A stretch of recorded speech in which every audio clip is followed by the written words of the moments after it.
Hello.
Hello, good afternoon. Am I audible? Yes, good afternoon. Okay, ma'am.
Good afternoon, all. It is my great pleasure as program coordinator to welcome you all to the international webinar organized by Department of Chemistry in collaboration with IQAC. Today's theme is Know-how of Overseas Education. I'd like to extend my special welcome to our esteemed speaker, Dr. Juma Sanigrahi, Ramanujan Fellow, IIT Goa, Dr. Snehashish Bhakto, Assistant Professor, Coachbihar College, and Dr. Vishal Kumar Rawat, Postdoctoral Research Associate, Germany. As the theme suggests, department has tried to provide you a chance to meet such personnel who studied abroad. You will be enlightened today about enhanced career opportunities, the cope-up mechanism while staying in abroad, and details of educational assistance, one after another, from our distinguished speaker. Now, I'd like to request our IQAC coordinator and associate professor of Department of Chemistry, Dr. Babli Mondol, to address the audience, please. Over to you, ma'am.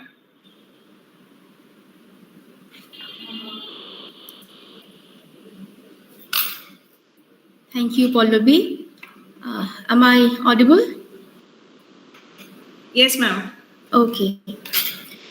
Uh, it is a great pleasure for me to witness that the Department of Chemistry has taken a very great initiative, a very opportune initiative to organize this webinar on overseas education. And in today's scenario, in the state of West Bengal, we see that the students have the students do not have any motivation nowadays, we feel, to pursue general degree course in science. So mainly because as far as we think that they are not aware of the various prospects they have, the future prospects they have, what career prospects they have by studying the general degree, by getting a general degree in science. So therefore, it is a very pertinent topic which the Department of Chemistry has chosen, and the eminent speakers who have come to enrich us with their knowledge about what are the scopes, what are the fellowships available, and what are the future prospects abroad in the field of not only chemistry but science in general. So, congratulations to the Department of Chemistry, all the staff of Department of Chemistry for organizing the webinar. And I wish all the success, and I hope the students will be benefited by this opportune webinar. And my heartfelt thanks to the resource persons who have agreed to join us and share their knowledge with us. Thank you. Thank you, ma'am, for sharing your insights. Now, moving on to our first technical session, which will be done by Dr. Jhuma Sanigrahi. Let me introduce Dr. Jhuma Sanigrahi first. Dr. Jhuma Sanigrahi has completed her BSc in Physics from University of Burdwan and MSc from Benares Hindu University and PhD from Indian Association for the Cultivation of Science with specialization in condensed matter physics. She has vast postdoctoral experience from different countries like Germany, United Kingdom during 2016 to 2021.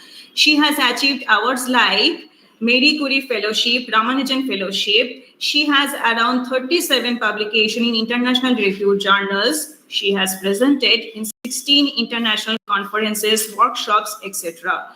Currently, she is holding the position of Ramanujan Fellow at School of Physical Science in Indian Institute of Technology, Goa. Ma'am, today you will enlighten us about career opportunities and future scopes in science. Over to you, Jhuma, ma'am. Okay, so good morning to everyone, and thank you very much to invite me in this occasion. So I'll try to convey that what are the opportunities after graduations in science subjects. So let me share my screen first.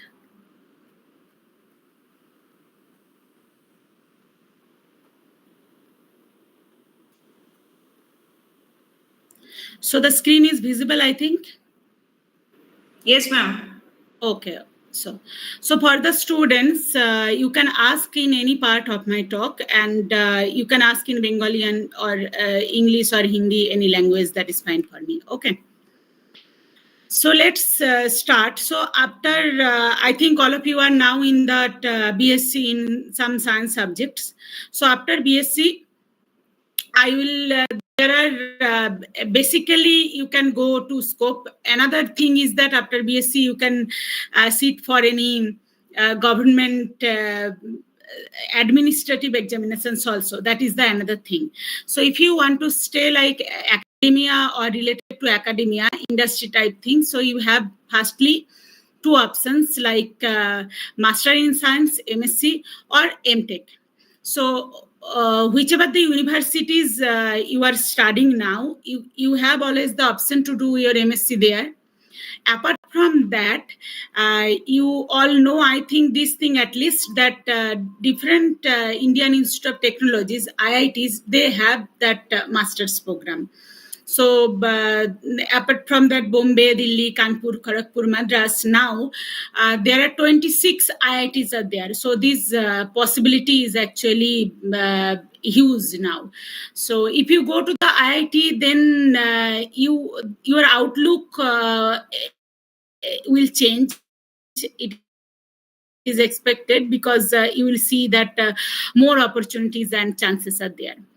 Another very good opportunity, if you actually want to stay in research field, is to go to that Indian Institute of Science, IISc Bangalore.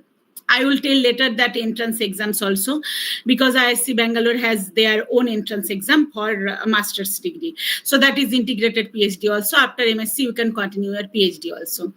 So NITs, National Institute of Technologies, which are located across India, they have also master's program. And ISADs, so Indian Institute of Science, Education and Research, they have their integrated BSMS, which is equivalent to BSc MSc. Apart from that, they have MSc also. So we have now ISADs located in Pune, Kolkata, Mohali, Bhopal, Tirupati, Thiruvananthapuram, these places.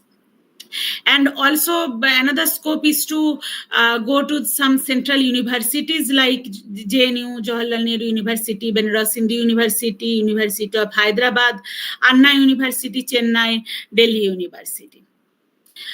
So as you are from that general science background, so you have either physics, chemistry, mathematics, any like zoology, botany, physiology, any bioscience honors, but you can do MSc in basic subjects. Also you can go like biotechnology, biological sciences thing, environmental science you can go.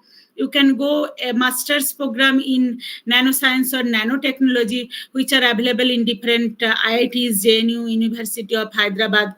And also you can go masters in data science or computational science, which are available not everywhere, but in some IITs and IISc. So these are that streams, and apart from those streams also interesting streams are material science and engineering. Basically for that physics and chemistry students, it is a very good opportunity for future if you want to go for industry also.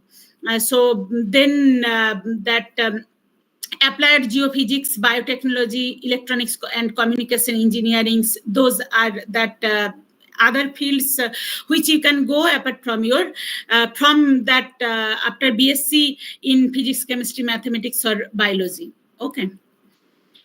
So now the thing is that the entrance procedure. So for that MSc program in IIT, there is joint admission test, which is called JAM. So every year around September, that form actually published. You can form fill up during September, and this is solely for that all IITs exam. MSc program in IITs. Sometimes this JAM score actually you can use in IISc and NITs also, and some other institutes also consider that JAM score. So you need bachelor's degree with relevant subject, and one thing you have to remember, you need first class in your bachelor's degree. Okay. So this physics, chemistry, mathematics, biotechnology, geology, these subjects actually covered in JAM. So for biological sciences, there are another exam, joint graduate entrance examination for biology and interdisciplinary life sciences. So this is for TIFR institutes, the Tata Institute of Fundamental Research, NCBS, ISARS, and other research institutes. This is solely for that biological sciences students. So apart from that, different central university, they have university specific entrance exams, like JNU has that combined entrance examinations for biotechnology, for MSc in biotechnology, and BHU has that postgraduate entrance test for all subject to do the master degree. Delhi University has their own entrance test. So all of the central university have common entrance test. One is there for different various central universities. So when you are at the third year of your BSc, you have to keep an eye of different advertisement for that master's MSc or MTech program entrance exam. So for MTech, that most popular entrance exam is that graduate aptitude test in engineering, GATE. So this is all IITs, NITs, ISC, and also some other institute also consider GATE good GATE score actually. So if you have a good GATE score, you can apply for MTech program in these institutions. Apart from that, some IITs conduct their own exams for specific MTech program. So that private institutes, that BITS, Birla Institute of Technology and Sciences, they have their own MTech admission at BITS Pilani. So BITS have different branches all over the India. So now after masters, you can go. So basically, I think that after BSc, you should do masters, either MSc, Master of Science, or Master in Technology. So after that, you can choose. So first thing I want to tell that PhD opportunities, first in India, then abroad. So for PhD, after master's degree, you have to clear for India some national level entrance exam. Okay, so that is the primary eligibility for PhD programs.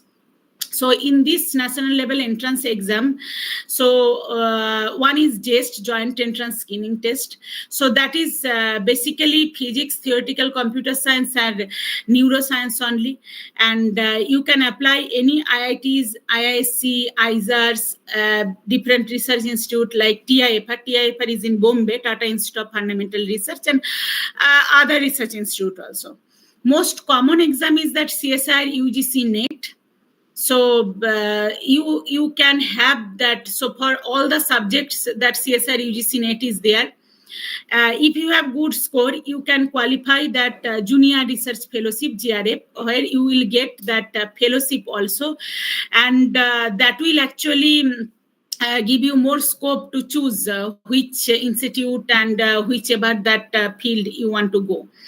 And after that rank, if you have only lecturership, LS rank, then also you can apply for that institute, from that institute funding PhD.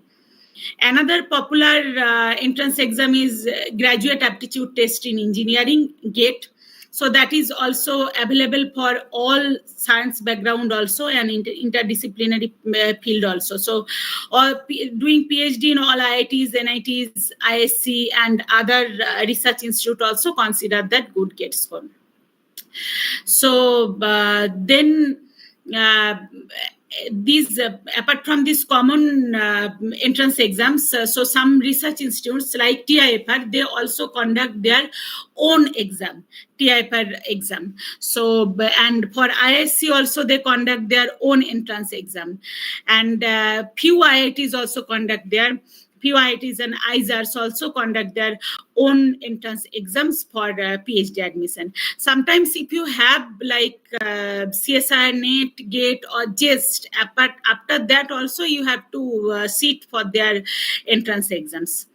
Okay, so in this case also, when you are in the second year of your master's program, you should keep your eye open to check different advertisement for different entrance exams and those things. So after BSc, for doing PhD, another, if you are very much determined that you want to do PhD and want to stay in the research field, after BSc you can try for the integrated PhD programs. So like Indian Institute of Science, ISC Bangalore, different ISARs, Indian Association for the Cultivation of Science in Kolkata, SN Bose Institute in Kolkata, JNCSR in Bangalore, TIFR in Bombay, they offer integrated PhD program. Okay, so you can, they have their own entrance exams also. So you can sit their own entrance exam and try to get admitted there. And also you can try for the JEST, JAM or institute specific exams. So other fellowships are that one is that Inspire Fellowship. Now I think all of you are aware of that. So Inspire Fellowship is also valid for PhD program. So if you are Inspire Fellow, you have to take admission in any place for PhD program. After that, you will apply for that Inspire Fellowship for PhD, and within 1 to 2 months, you will get to know that you are getting that fellowship or not. Okay, that is that another option.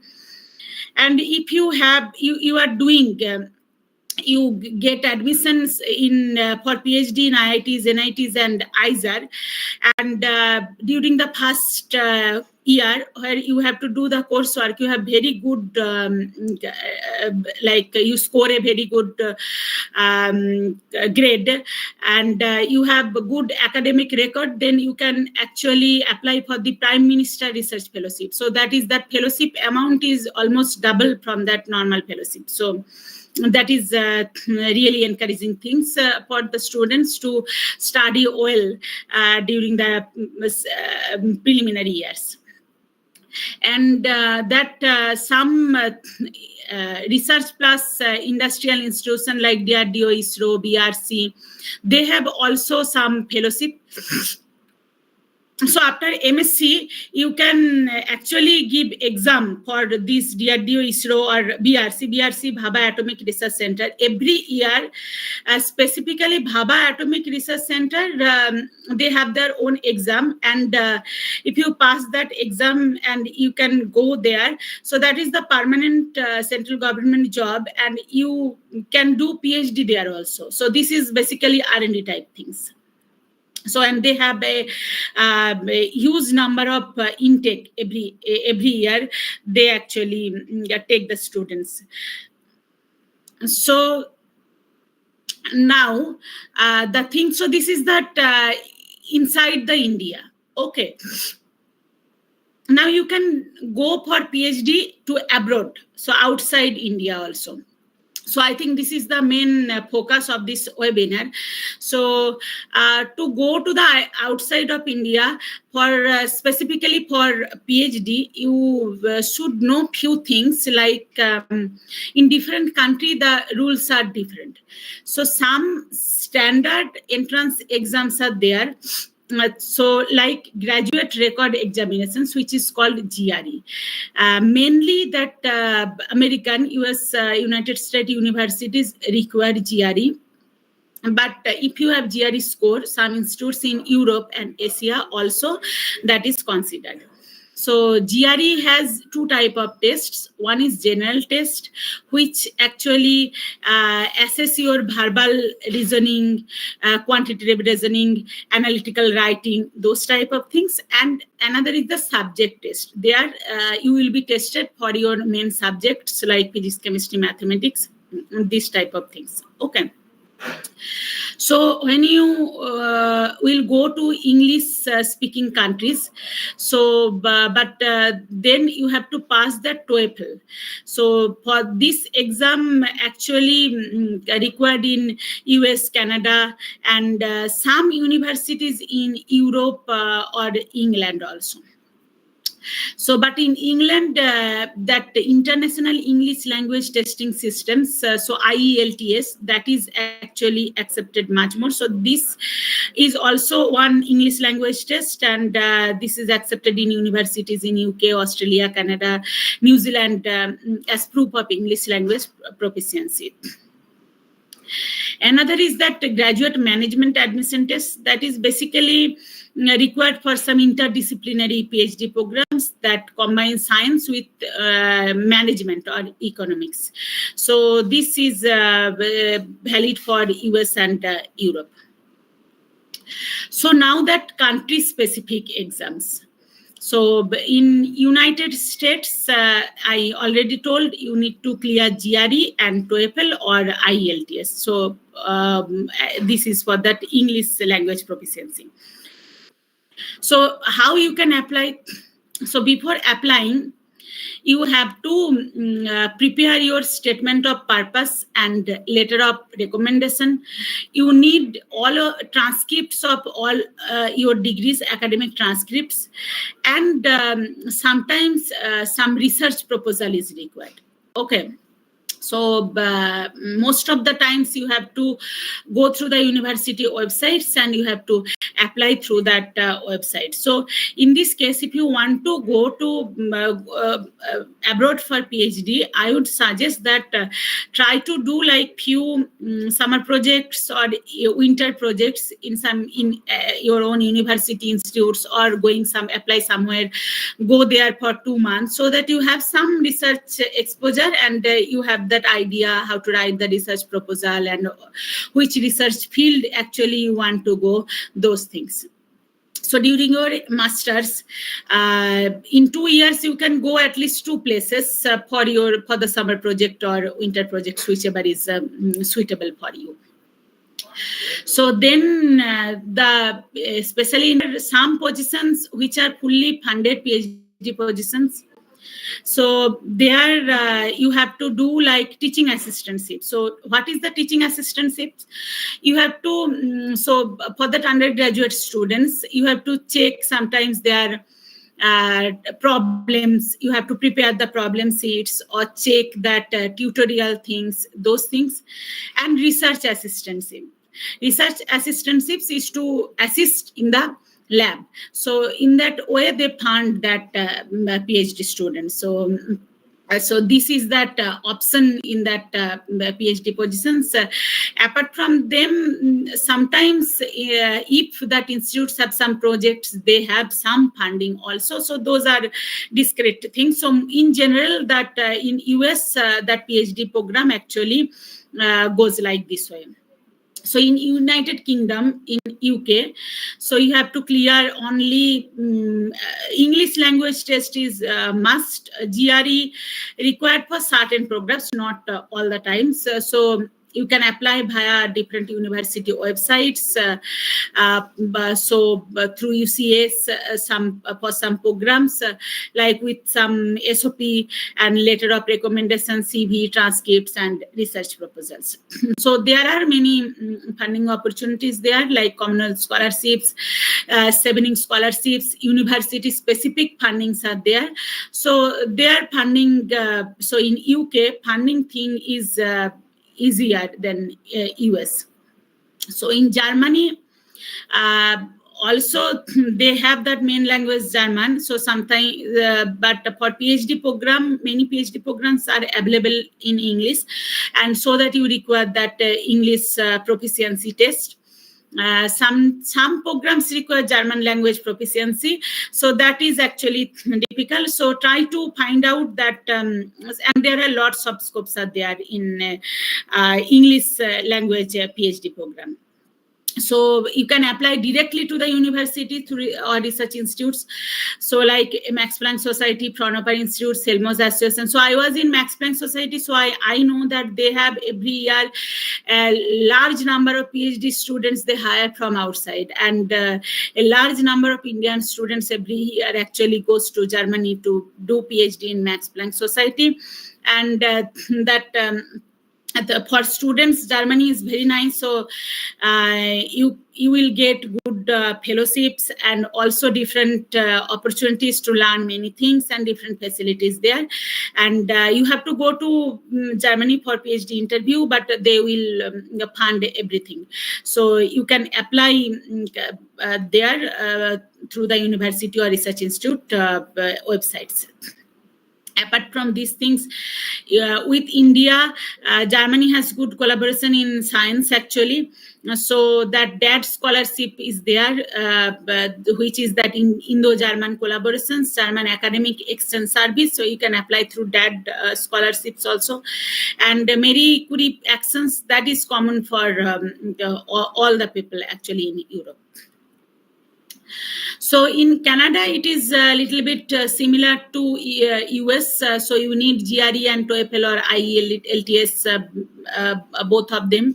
Application procedure is you have to apply directly through the universities with SOP, LORs, transcripts, and research proposal.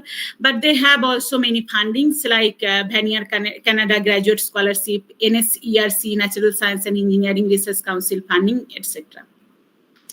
Australia also English speaking country, so you need to clear that English proficiency test. GRE may be sometimes required, and application process is same like other countries, and these fundings are generally available there, like Australia award scholarship, research training program, university specific funding. So if you go to the internet and search that what are the funding available for doing PhD in Australia from India, so you will get that information actually. So in Japan also you need English proficiency test and sometimes Japanese language proficiency test, and the main funding for PhD is MEXT scholarship, and different university also have that university specific funding. Now the main thing which is different in abroad from Indian Institute is that application timeline and process. Okay. So you have to start the whole process at least 1 year to 1.5 years before your when you want to go. Okay.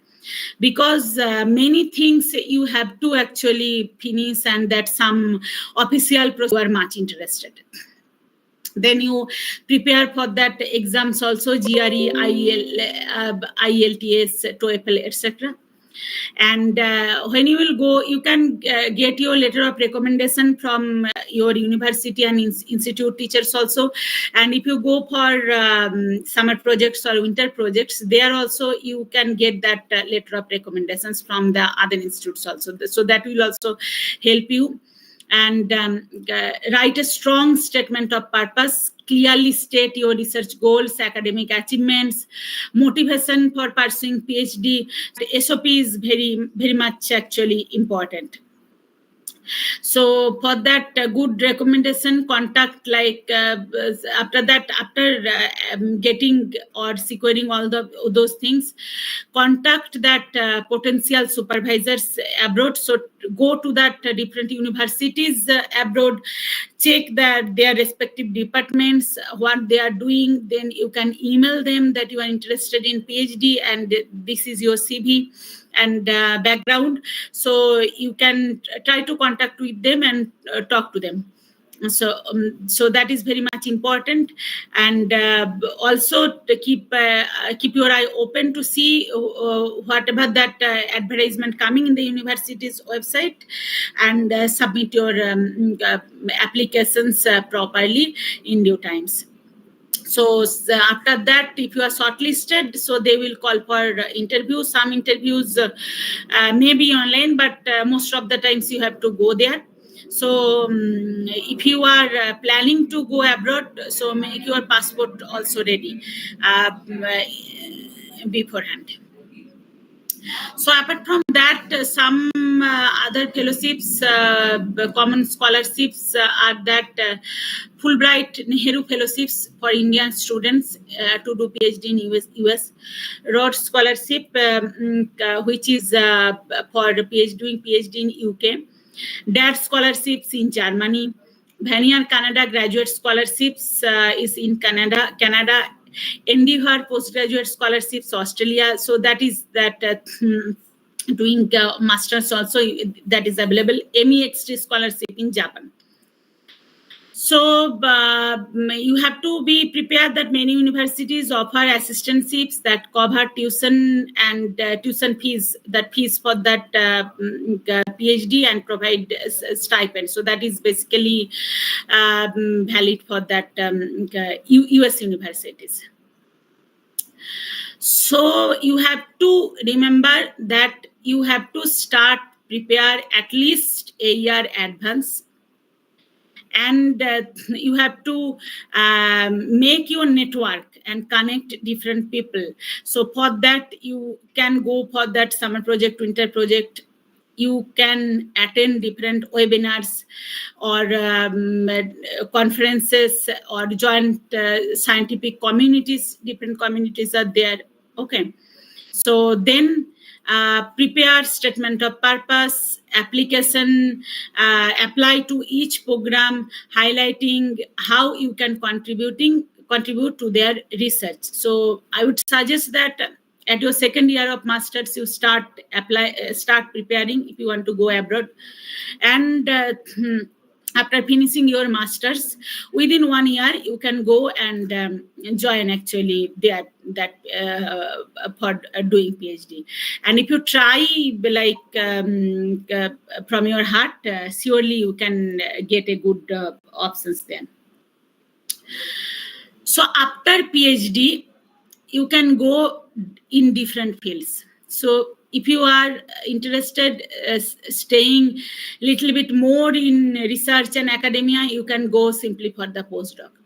So after postdoc, you can choose if you want to stay in academia, like in assistant professor positions in different universities, institutes, you can go there.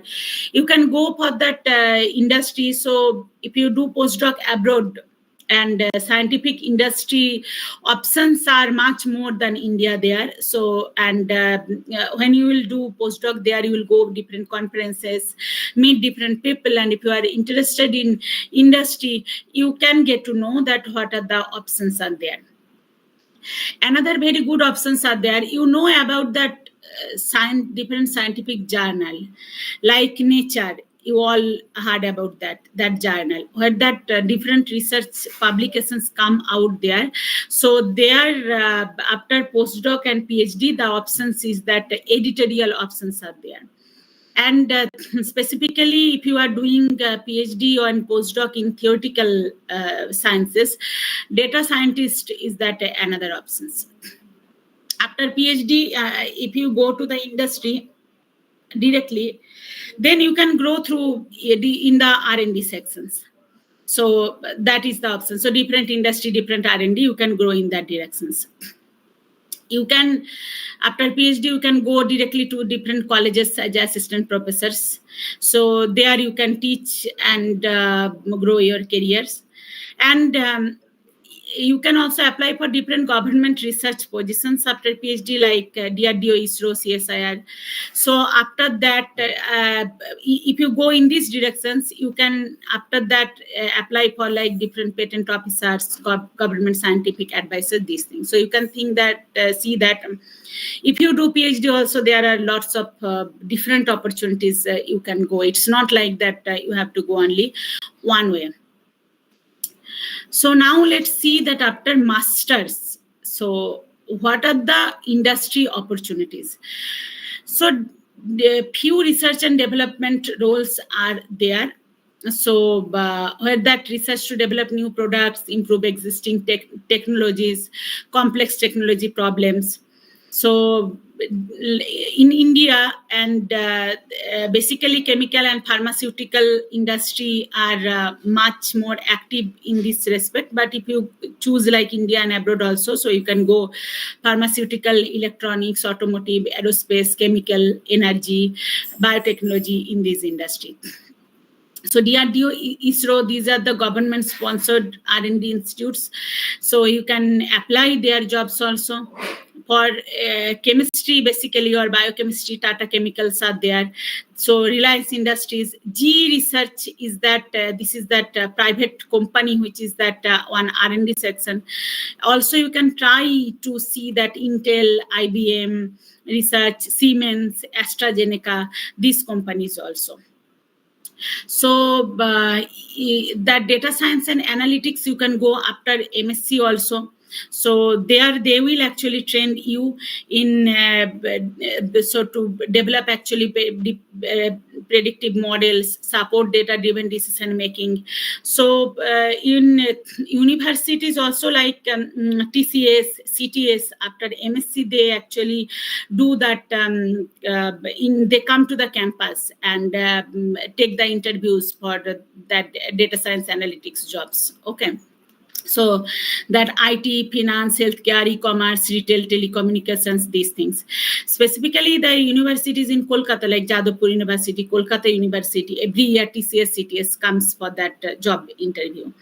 Infosys, Wipro, Deloitte, Amazon, Flipkart, Google, Accenture, these things. So if you want to go actually basically this industry type thing, so another way is to you should have one good LinkedIn account. Okay, so through LinkedIn actually you can get information also, and they are also searching in LinkedIn that person, so they can contact you also. So during your masters you can for that skills you have to also acquire some skills like for the data science programming language is very much important, like Python, C++, machine learning, statistical analysis, data visualization tools. Those things you can do online course and try to acquire these skills and have one good LinkedIn account, so that will help to get you job in these fields. Another not much popular, but the field is there, that quality control and quality assurance thing. So every product that comes to the market meet quality standards. So you have to test materials, improve manufacturing process, those things. This is valid for the pharmaceutical, electrical, food processing, manufacturing, those fields. So this some medicine company like some pharma, Cipla, mobile, so electronics companies, Samsung, Maruti Suzuki, Hindustan Unilever, Bosch, those companies actually hire people from science background in master degree for that field. So in material science and nanotechnology, also different industry jobs are there. So this is electronics and energy storage, aerospace and healthcare applications. So in semiconductor industry, so in India now also some semiconductor industry is will be actually is about to establish. So in near future, in future 2-3 years, lots of jobs will open for that semiconductor industry.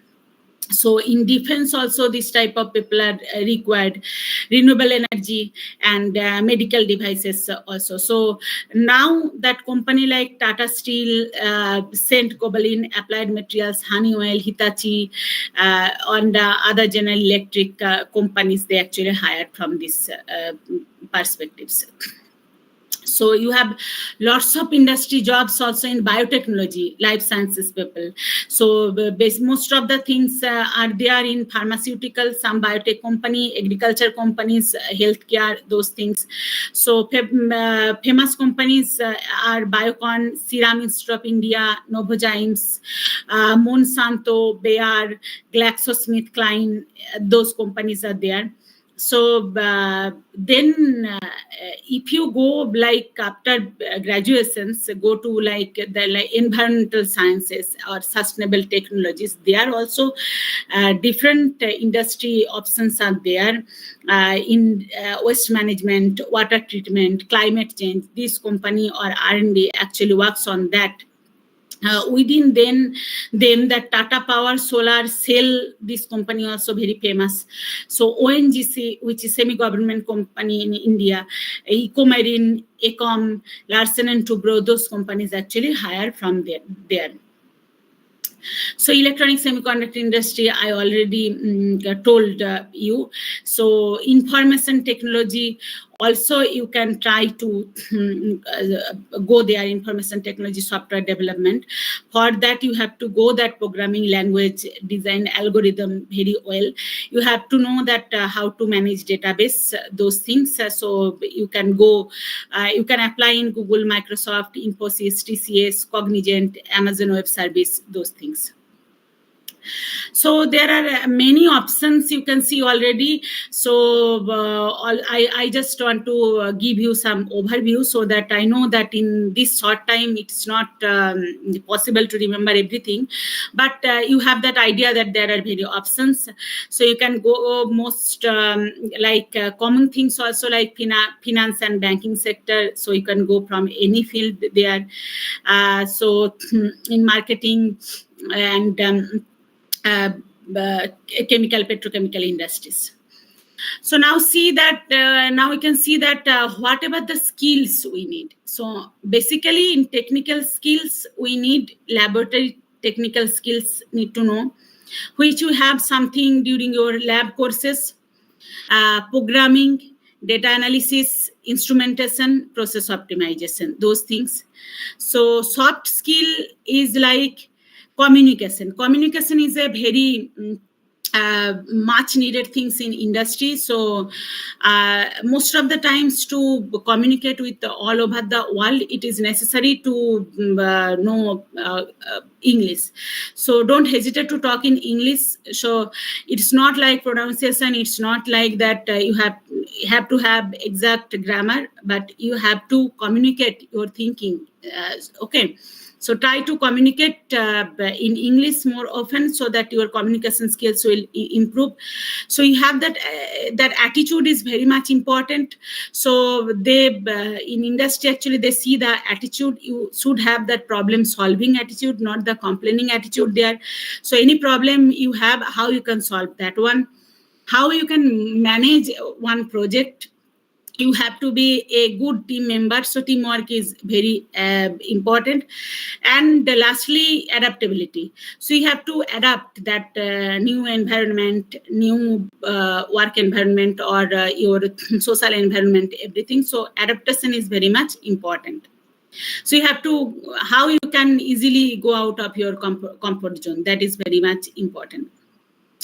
So for going to industry after master's, some industry recognized certifications are there like Six Sigma, PMP, data science boot camps, different places are there. You have get certificate actually, and that can actually enhance chance of your chance of employment. So how you can prepare industry opportunities, if we can pointing that one. So first actually you can apply for internship, hands-on experience through internship in relevant industries. You can apply for internship, and getting internship is not very much difficult. Then networking is very much important here. So if you go internship, then also you can make some networking with industry professionals. Other than that, you can have that LinkedIn account. That is good networking options for that job searching in industry. And you can attend different seminars, workshops, and talk to the people to increase your networking. You have to acquire additional skills. You can choose online courses like Coursera is good actually because you have many free courses. If you want certificate course, you have to pay, but that payment is not also very large. Apart from that, EDX and Udemy is another platforms for your skill development, like in data science, machine learning, project management, etc. And also you can try campus placement. So take advantage of campus placement drives and career fairs. So you can actually request your university to arrange some campus placement that you are interested. So that is also a very good opportunity. After masters, go to that industry things. So these are basically the things you are in now graduation. So I try to cover after graduation, masters, PhD and industry. And now you have to think and choose which career is best for you. So you can know general science is called general because from here you can go many places. It is not restricted you only in physics or only in chemistry teaching or research. You can go in many other directions from general science. So as that your teachers told that you are feeling not motivated to studying general science, so that should not be the case. So there are huge opportunities in general science. Just you have to find out and take that opportunities. Okay, so you can ask any questions now. Thank you so much, ma'am, for such an informative speech. I'll come to the question answer session from the students. But meanwhile, if any teacher has to say anything to Juma ma'am, please come forward. I'd like to request Dr. Arindam, Department of Physics, who is previously acquaintance with Juma ma'am. Arindam sir, please address Juma ma'am. Yes, good.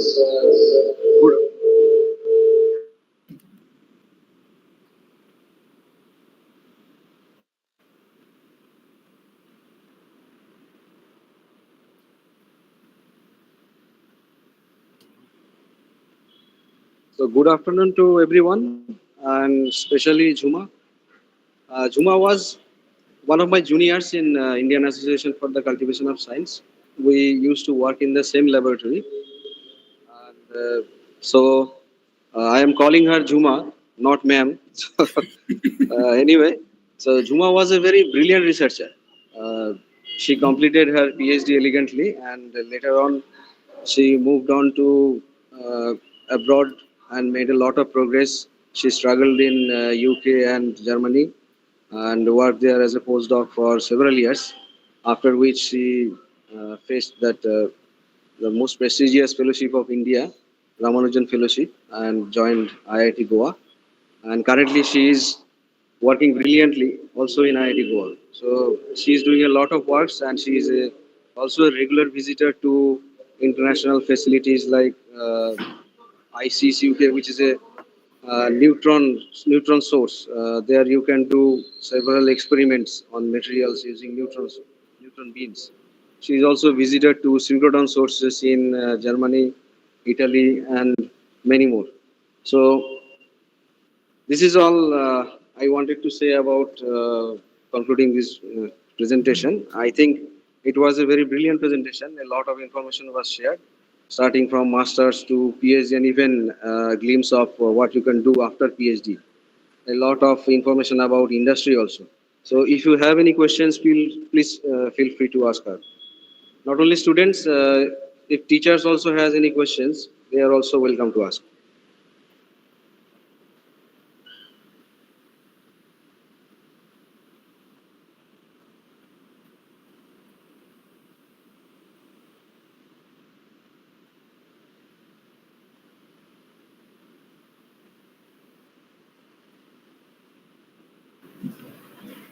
Thank you once again, ma'am, for accepting our invitation and giving us such a wonderful session. Ma'am, please stay with us. I'll come with the question answer session from the students. Please stay with us, ma'am. Sure. We are moving towards our second technical session. Meanwhile, Dr. Snehashi, sir, are you with us? Yes, I am here. Okay, sir. Okay. Our second technical session will be delivered by Dr. Snehashish Bhakto, Assistant Professor, Department of Chemistry, Coach Bihar College. And let me introduce Dr. Snehashish Bhakto first. Dr. Bhakto has completed his BSc in Chemistry from Ramakrishna Mission Vidya Mandir, University of Calcutta in 2009. He has completed his MSc from IIT Bombay in 2011 under the supervision of Professor C.P. Rao. After that, he has pursued PhD in chemistry from University of Connecticut, USA. He has worked as postdoctoral fellow in Bioengineering Department, USA, as well as Nanoscale Research Facility, IIT Delhi, and Central Pulp and Paper Research Institute, Saharanpur, Uttar Pradesh. He has around 25 publications in research articles and book chapters. He has been actively participating in several conferences in country and overseas. His arena of preference is diverse, which includes material chemistry, analytical chemistry, polymer chemistry, physical chemistry, and biotechnology. His research interests includes the promising zones of chemical science like protein binding nanoparticles using molecularly imprinted polymers and its application, next generation materials for the detection and separation of environment pollutants and pharmaceutically important compounds, and understanding the potentials and barriers in industrialization of nanomaterials. Dr. Bhakta is currently working as Assistant Professor of Department of Chemistry in Coach Bihar College. Sir will enlighten us on adapting to international studies, opportunities, and challenges. Sir, the stage is yours now. Thank you, Pallavi ma'am, for the introduction. So let me just share my screen.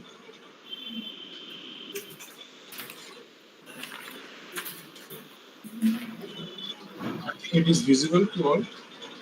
Yes, sir. Okay, thank you.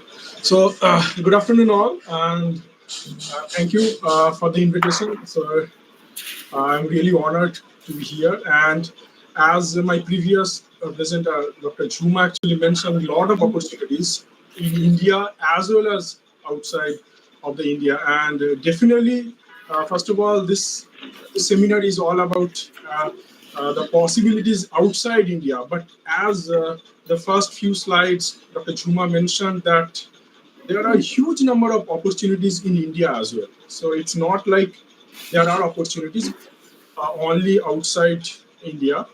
But again, there are some limitations in India. I mean, from my experience over the 7 years in the USA, and what I found, and when I came back, and so I found a lot of challenges after coming back. And definitely, when you apply for different programs outside India, there are challenges and as well as opportunities. And there are very small things, like even if you go outside, like from your college, from the Siliguri, you will find a lot of totos and autos. But this is a very small thing. But when you go abroad, I mean, there are very limitations for the travel purposes also. So those challenges I'll try to cover as much as possible with my capacity in the next 20 to 25 minutes. And if you have any questions in between my presentation, students, teacher, please stop me. You can ask me in Bengali or in English, whichever you are comfortable. So my topic is adapting to international studies, opportunities and challenges. So first, so what you learn here is that, as Dr. Juma mentioned, that when you try to apply, these are the procedure. But definitely, what comes in our mind, like why we should study abroad? Every year, thousands. I think in last year I will share the number. Approximately 14 lakhs students, 1.4 million students actually opted PhD, masters, even for I think bachelor's studies also in different countries like USA, UK, Canada, Australia, Japan. So in many countries actually they are opting. And then definitely there are benefits like different the academic environment is very smooth, and also there are challenges from the starting from food to travel for different insurance, and there are a lot of paperwork involved in those processes. And lastly, I'll share my experience in the USA from 2011 to 2018, in the 7 years, like what are the challenges I faced and how I overcome. So that will be covered in this talk. So before I start, let me just one second. So this is just statistics I found this from this website, Indian Studies Abroad, 2024. Like if you see that number of Indian students going abroad is increasing rapidly, and during this period, due to the corona time, it was not that exponential. It was slowed down, but again it is going up. So still it's not recovered. I mean, according to the data from the US universities and other other foreign universities, they are trying to attract more international students to their program. So I think a lot of you heard of in local newspaper, like these are the opportunities are available, and there are shortage of manpower in outside of India. So those are the main reason. But apart from that, this is in one way this is alarming. Another way you have to look at why this huge number of students are going to the outside of India, and this is the number in 2023, around 13 lakhs students actually left India for higher studies, and in 2024 this is almost same, but still the number actually increased, and this year they expected like approximately 15 lakhs of students, and mostly the students opted for engineering and STEMs, math, computer science, physical sciences in this field, because the opportunities are huge. As ma'am actually mentioned, there are huge number of opportunities in those STEM field, science, technology, engineering, and mathematics. And apart from that, also there are also opportunities for art subjects also, but the funding sources are limited. And mostly the students from Andhra Pradesh, Punjab, Maharashtra, Gujarat, and Tamil Nadu, they opted they prefer to go outside and India.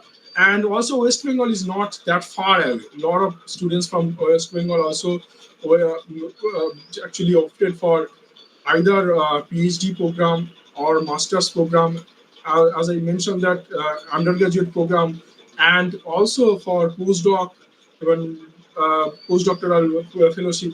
So, but people are looking for better opportunities, and from my experience, I feel like that is the most major reasons for that. And now the question is why Indian students choose to study abroad. First of all, is that global exposure. So in USA or in any other countries, mostly students or the people from all over the world actually is coming to a single place or single.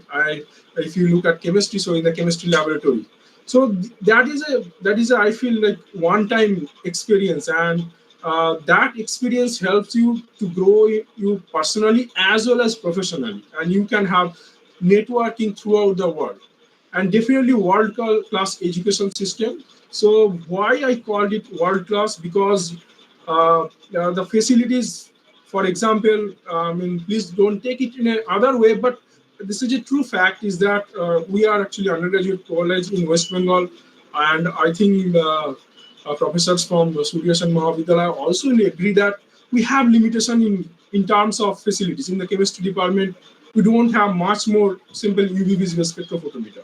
So maybe in our college we have only one, and one small another one, total two. But in USA, all the undergraduate students are given single spectrophotometer for their classes during the laboratory. So definitely there is a huge policy. I would say facilities in world class facilities are there, and students and as well as another thing is that teacher student ratio in in outside India, I mean, mostly in USA, UK, or any other country like Australia also, they try to maintain teacher-student ratio, typically 15 is to 1, or sometimes also less, like 13 or 14 is to 1. So that actually helps students as well as the teachers. I'd say both way that will be beneficial, because if the teachers know you better and the students also know the teachers better, then they can interact it better, as well as all of us actually get beneficial from that. And at the same time, better job perspective, and because there are a lot of industries and a lot of research and development industries outside India, and where getting a job is much more easier. Still, it is easier compared to India. And also the time, like in India, sometimes the process of recruitment is taking more than 2 years. I think most of the teachers will agree with that, and they'll understand what I'm trying to mean. But that 2 years is a lot of time. So even there also, if you apply, generally the time gap is very short, maybe 1 month, or sometimes in a 1 week, you'll know, okay, what is the status of your application. Then specialized fields not available in India. Sometimes it is growing, like some of the field, as I think in the one slide or two slide, Dr. Juma actually mentioned that some data science or artificial intelligence only available in some of the institutions, like the machine learning.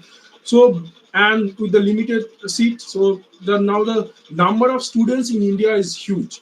So those feel, that's why this is one of the reasons I feel like the students are going abroad, and as well as the networking opportunities with global professionals.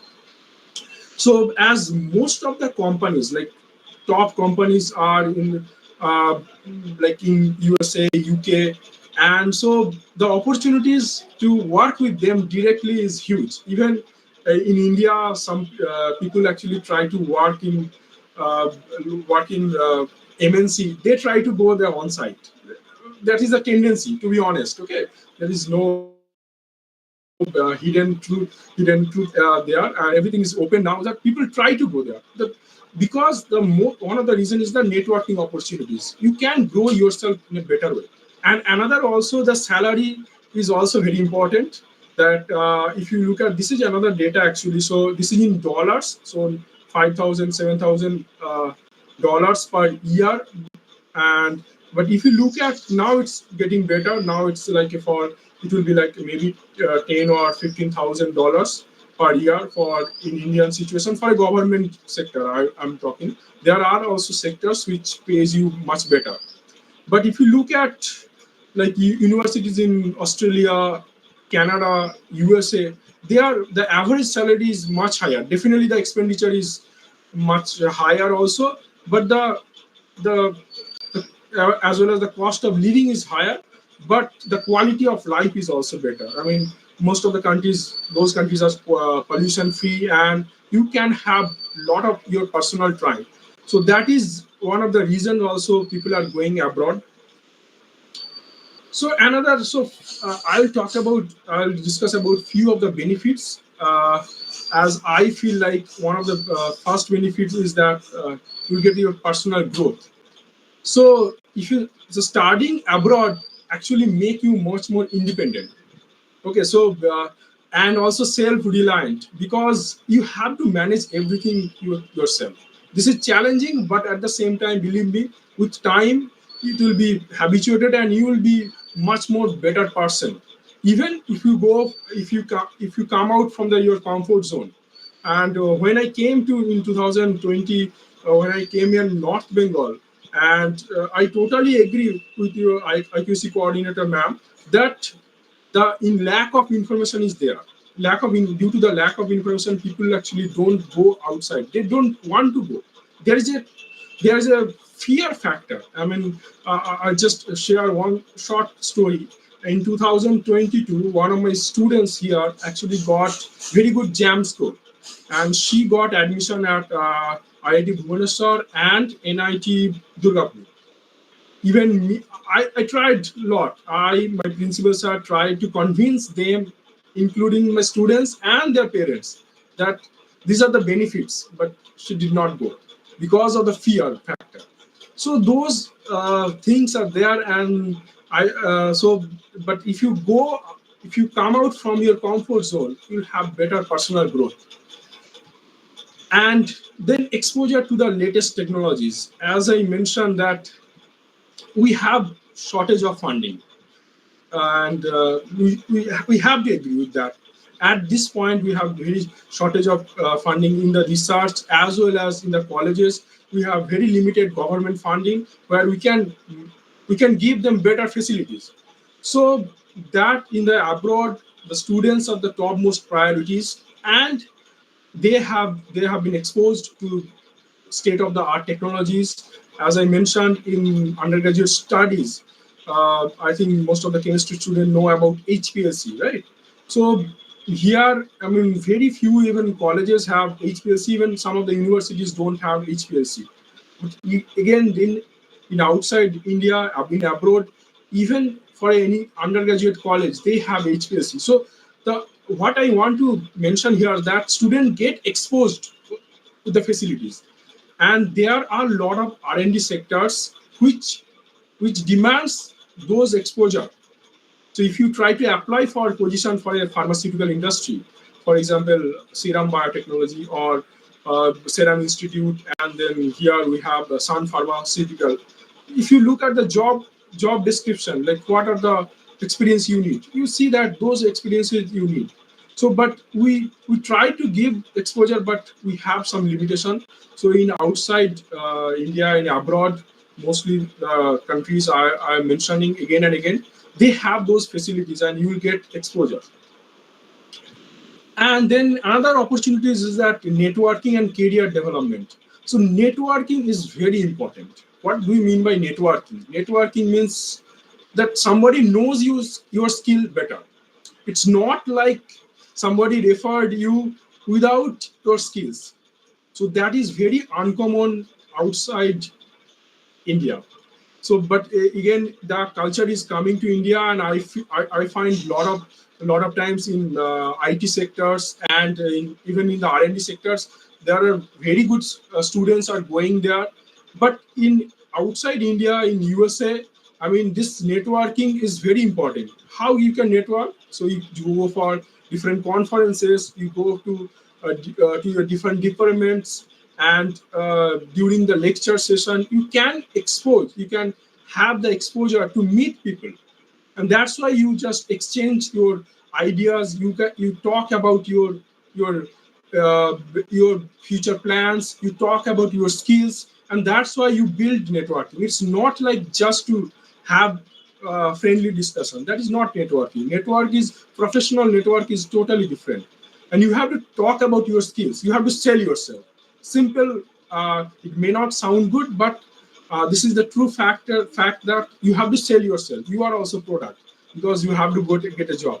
So network is very essential for your part of the career development. And there are a lot of international seminars and I would say workshops are actually happened in your college, and you have the opportunity to go to another place and meet people, and so that you can build your network in a throughout the world. I mean, so that way you have better opportunities of networking in outside of India. And this is another thing. I mean, we are all human beings, and we cannot deny that. Yes, when you go outside, there is a huge travel opportunities. Like if you go to USA, you can explore the whole USA. You go to Japan, you explore the Japan. So you meet new people, you go to new places. So that will give you, and the traveling will give you, make you a better person always. So there are a lot of quotes, a lot of books on it. And so studying abroad is an excellent way to explore new places and cultures. And so that way you will be much more resilient and much more peaceful person. So those are very important for a long term period. And so traveling, I would say, at least you can this can be a motivation for you, that okay, I can go abroad. So that way you can have your passion ready. This is one way you can think about it. And another thing is I also mentioned that greater independence and confidence. This is very important. Like when you go outside alone and you stay there, you make everything by yourself. You become a independent person. You become much more confident. Definitely, there are challenges which I'll talk about later.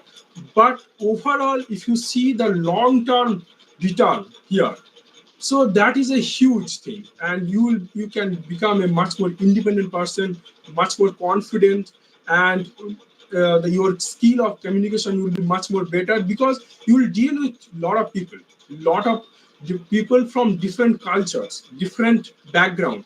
So that will make you much more adaptable. I would say that you can adapt it any environment. So that is very important for your career growth, even for your personal growth also. In your it also helps for your personal life also. Other benefits like cultural immersion, like You can expose different cultural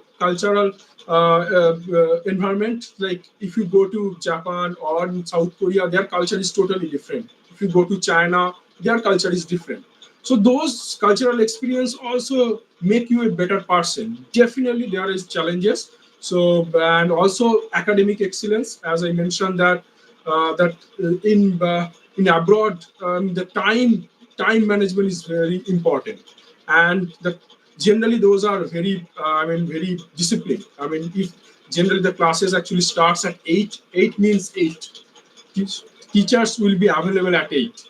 So and there will be classes even after the working hour. Even in IITs also in India, and IITs also, the classes actually starts at 8. So those are academic excellence, and that way, and also you can meet your teachers at some designated time. Well, sometimes if you want to meet personally and share your problems, share your thoughts about it, you can argue with them. So they don't mind actually if it is valid argument, though there are some exceptions. But yes, so those way actually, and those all the way, it will make you a better actually individual person. Then personal fulfillment, like as a student, I feel like you are enthusiastic, right? So you want to do better for the society, for yourself also. So those personal fulfillment you can have, you can make those personal goals actually, we can make those goals happen.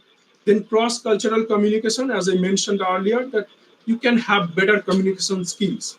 You can grow yourself a better person in terms of communication, as well as a peaceful person. Then greater independence improves communication skills and personal time. So this is a lot of people may not agree, but what I found is that you can have much more personal time. Like in India, sometimes it means may not sound good, but please don't take it other way. I'm sorry for that. But sometimes after the working hour, we contact it, we call them, and people in outside India, they generally don't call. Means on phone call. They generally email. Even some countries, I think in Germany, I never been to Germany actually, but what I heard from my friends that people are uh, uh, excuse me, do you have any question? No, ma'am. No, sir. You can. Okay, okay, sure. So you can have your personal time. So you can have your some free time, and then you can use those free time for your hobbies and for other things. So that way you can fulfill your personal goal also.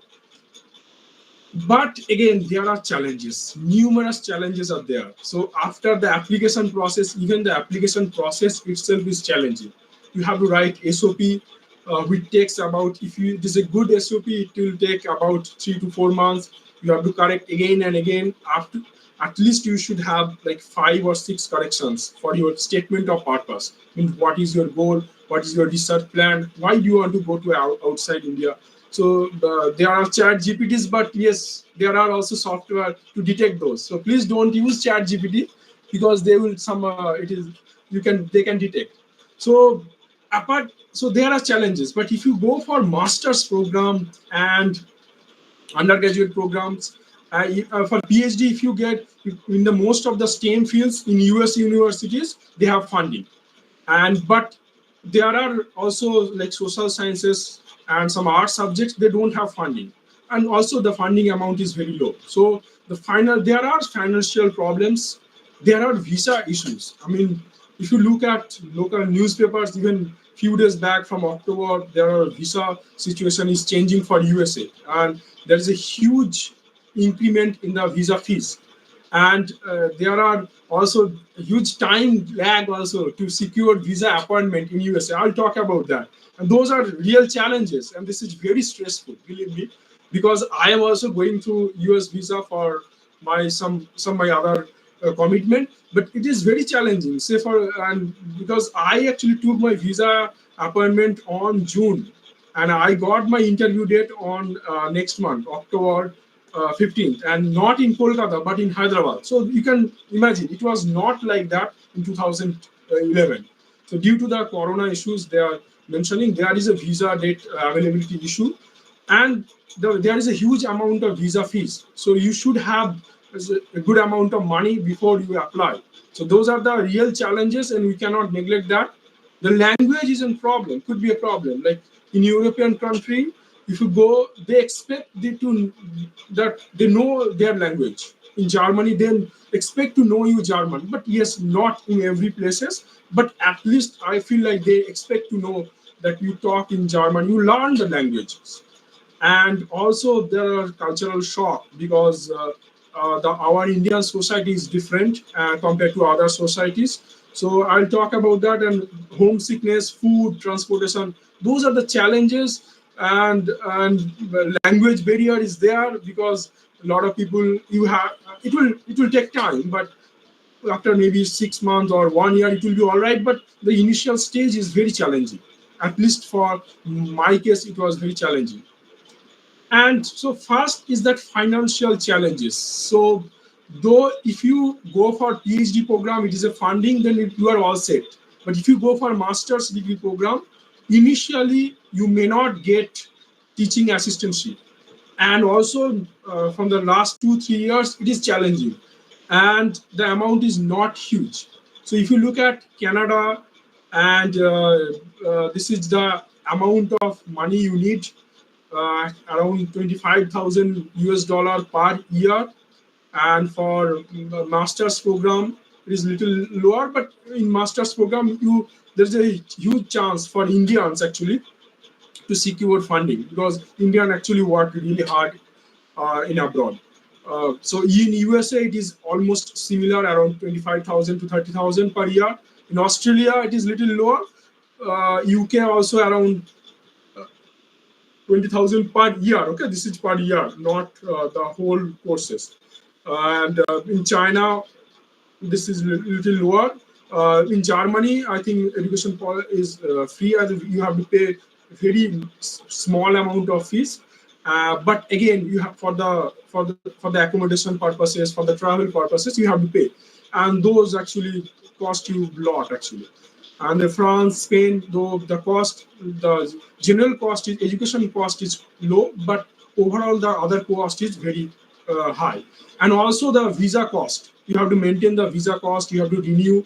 The visa cost is high. So, but again, if you have passion for it, this is an investment. I tell you, this is an investment. Okay, so you get return in long term. So you have to think about it.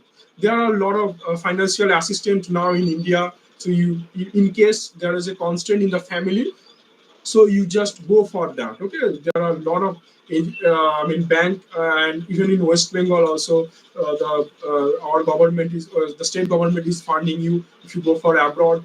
So the amount is low, but it will help initially.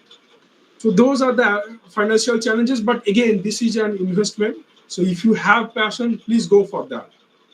And again, visa, this is nowadays becoming very stressful. So for USA, if you go for a student visa, it is F1, then UK for Tier 4, and in Germany, in Europe, there are different types of visas are there. And the visa fees are also huge amount. For USA, for F1 student, I think the student visa, it is now, I think, $200. And plus, you have to pay approximately $400. Plus you have to pay the ticket cost, and also you have to show some bank statement showing that okay, you have enough funding, about I think 20 lakhs to 30 lakhs. Sometimes they ask you, sometimes may not, but you have to show. So those are the challenges actually are there if you go for master's program or undergraduate program. But some of the PhD program still, since it isn't funded in USA, mostly it is state funded. I am not aware of UK actually too much, but if it is PhD program, they generally don't ask. But yeah, you have to show a little bit amount, maybe 10 lakhs in your bank account. And as I told you that the visa cost is increasing every year. So from this year, it was 363 pound to 490 pounds. So huge increment. Even in USA also they have increased, and it will be implemented from October 1st. And so those are the issues are there. And then availability of visa, US visa base, now it's very stressful.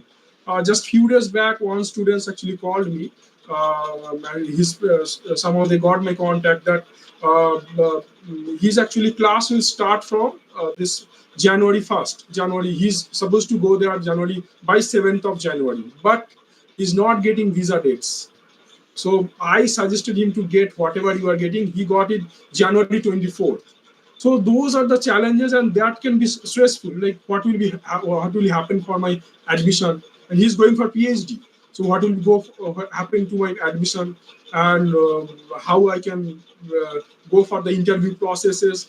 There are a lot of if you type in YouTube and Google, so you will get a lot of information actually, a lot of other information. So those are the real challenges, and we must be very aware of that. Again, try to be calm and then apply and documentations. So when you go for outside India, when you apply, then documentation, you need a lot of documents. You have to write your best CV. You have to write your letter of you have to manage your letter of recommendations from the best teachers from where you get your good grades, okay, and then financial statements. So those are challenging, but be calm and it will be all right. Then cultural shock. Again, you will exposed with different cultures, but initially, at least for the 5-6 months, I feel like it will be very difficult for, because it is a different cultures and different experience. Like these cultures, like Boeing actually in Japan, South Korea, but we in India we say namaste. In USA, the handshake, even the handshake, the procedure is different. So maybe they will laugh, and also you may experience some other problems, but again, those are very temporary problems, okay. So don't be afraid if you go, and if you have passion, again, go for it, okay. So those are the challenges. Even for the accents, American accents is different from Indian accents, and it is very difficult to change your accents, because wherever you born, you actually spend your childhood. It's difficult to change your accents, but slowly initially you will have some problems to understand them, but with time it will be all right. And the food. So maybe a lot of people will skip that, but this is very important. So food, what makes you happy, right? So Durga Puja is coming, right? We think about, okay, what we will eat in Ostami, what will be in the menu in Navami, but yeah, there will be no Durga Puja in outside India. So what will do? So this is a like simple one Bengali thali with a lot of menu, and this is American platters. So you see that those foods are good once in a while, even we go for say KFC, Burger King, but this is not our staple food. So then what you will do? You have to become a cook. Okay. So again, this is not a difficult job. Okay. So as if you are a chemist are good cook. Okay. Because we make things, we make new things. So this is a real problems, but again, I feel like it will again. Those are the challenges, and you will cry maybe for Indian food, but again, slowly you will learn cooking. You learn how to manage things. Okay, so those are the challenges. Again, festivals. So in India, we have different colorful festivals. We have holidays, but again, there are no holidays. Very limited holidays are there in abroad, and there. But again, this is the festival. So there are also in cultural Durga Puja is celebrated in outside India, but again, those Durga Puja will be celebrated in the weekend, only on specific dates, not on Durga Puja dates. So Ashtami, Navami, and Vijayadashami will be celebrated on a single day. So those will be a challenging. You will miss your home, but again, and there are festivals in wherever you go, there are festivals. So for my experience, and I feel like if you go discuss with your seniors and who are there before in the past, so they will try to engage with them also. Try to be part of their festivals also, because you are in a different country. So if you can be part of the, if you don't be rigid, actually rigid person means if you become open person, so be open to all, so then you can enjoy, your life will be much more easier. Okay, so these are the thing. So there you will miss festivals, but again there are a lot of Indian festivals actually organized every year in Indian communities. Try to be with them as well as try to be with their foreign cultures also. And definitely you will miss your family and homesickness. And definitely in Indian culture, actually family, we are very family oriented persons. We call people, we visit their homes occasionally without any notice. If you go to abroad, you see that people, if you they come, they give you a notice at least 1 week before. So those are the cultural shock. You will feel alone, but again, this is a very short-term problem. Okay, very temporary problem. Maybe it will be, even if you go from, say for example, from Siliguri to Bombay, you will feel homesickness. That is also, uh, but those are temporary problems. With time, it will be all right. Meet people, have new friends from the country and from the Indian community also. Discuss your problems with your parents. So they're just, I feel, so discuss your feelings with your friends and your family member, so that slowly it will be all right. And so my experience, so it was, I actually I went in USA in 4th August 2011 to, it's a very beautiful place, but very isolated place, extremely isolated. There are high, but it's a very beautiful. It is in Stores, Connecticut, University of Connecticut, and then I spent 1 year in Boston. So Connecticut is also very close by to Boston and New York City. So my experience is that, where the challenges I faced, transportation. In USA, there is hardly any public transportation. You have to have a car. But uh, initially, it was very difficult for me. I had to I had to depend on my friends and everything. But this is not the case in Europe and other countries. Europe, the public transportation is very good. Uh, but in USA, it is not that good. So if you have Indian license, you can carry that. You can drive for 1 year. Sometimes since it is written in English, you may not need ILP also, international license permit. And the groceries and shopping. So you in India, in Siliguri, if you come out, there are a lot of shops, right? Whatever you want, you can get. Okay, but in outside India, it is not the case.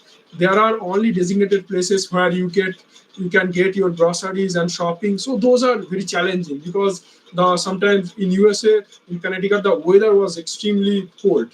Almost 8 months it was very cold, and the temperature actually goes below minus below around, it was below minus 15 degrees for 2 3 months. So it is very difficult. So but if you don't have cars and those things, so the groceries and shopping is very difficult sometimes.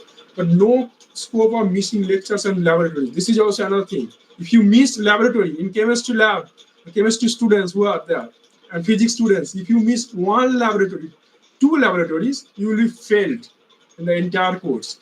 So those are the challenges, because we are not habituated with those, because we are not here. We have policies, but we are not that strict. So those are very challenging. Lectures you can miss if you are sick or anything, but laboratories, even if you are sick, also you have to give a lot of documentation. Then only the instructor can allow that you, okay, we can arrange uh, another time for you. And the language accent, this is, I found very challenging in the initial phase for the first 6 months. But again, with time, it was all right. Now I don't have any problems. The rules and regulations. So, say for example, if you drive, there are a lot of rules in driving, and even your way of talking, your behavior. You cannot speak in loudly in public places. It is not like in India. Okay, so you cannot throw any packets or any trash in the roads. So those are the regulations. There are a lot of regulations. Those are good things. Okay, we have regulation, we don't follow. Okay, so those are the regulations, and rules and regulations are very important. That will take time, because you are transitioning from one place to another place, and this is also maybe sounds funny, but there are a lot of insurance: car insurance, health insurance, home insurance. Whatever you have, you need to you buy, you need to have insurance. Without insurance, sometimes the universities will not allow to enter also. So those are the challenges, and these are sometimes very expensive also. But the facilities are very good, even for the medical facilities, and I would say the transport facilities, those are very good and smooth. Again, so this is what I wanted to convey from my experience in the 20-30 minutes.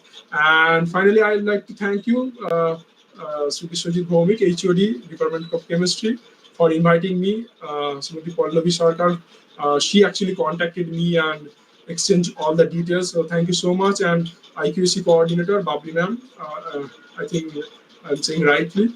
So thank you for this wonderful session, and thank you my college, and thank you all of you. And if you have question, please feel free to ask.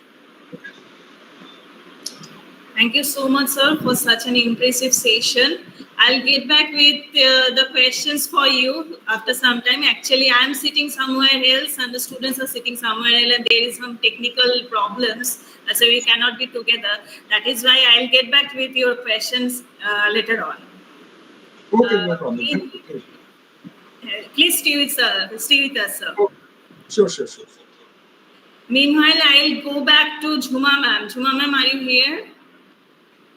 Yes. Actually, students have a bucket of questions for you. Okay. Okay. I'm reading those one by one, ma'am. First, Krish Verma from first semester has written, can we do data analytics course after BSc?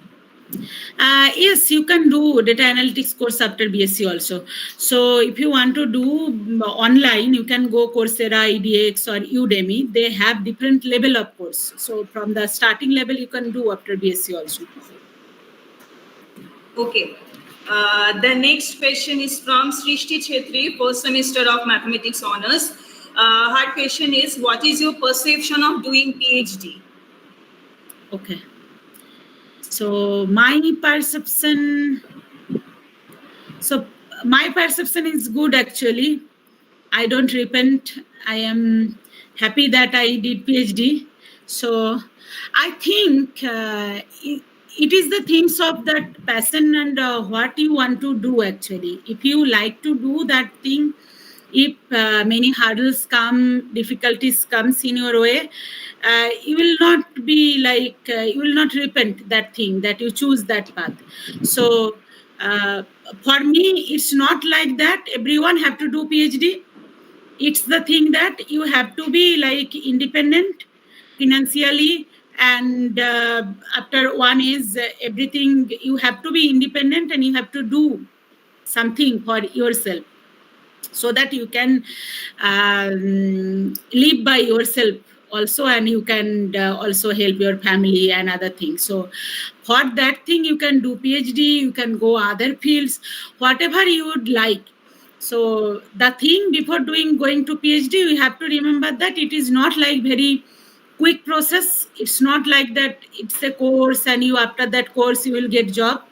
You have to be motivated all the times. Maybe you can take longer time than other people to complete the PhD. If maybe it is not like very smooth your path after PhD, getting postdoc, getting job, you can see that your friend who did PhD can get job very quickly. I am not getting. It's not like that straight cut thing. But if you want to do PhD, you should go for that. It is the thing that whatever you want to do. Okay. Srishti, I think you have got your answer. Moving on to the next question from Kamalika Shaha from third semester chemistry honors. She has asked you, which softwares we need to know if we opt for research in future? Okay. So research in future, if you opt like that, there are many things. So from my physics background, I can tell. So it's not like unique for each and every field. Okay. So, just learning about basic languages like Python, C++, Fortran, it's always good. I think for chemistry, for physics, for mathematics, for everyone, it's the basic things.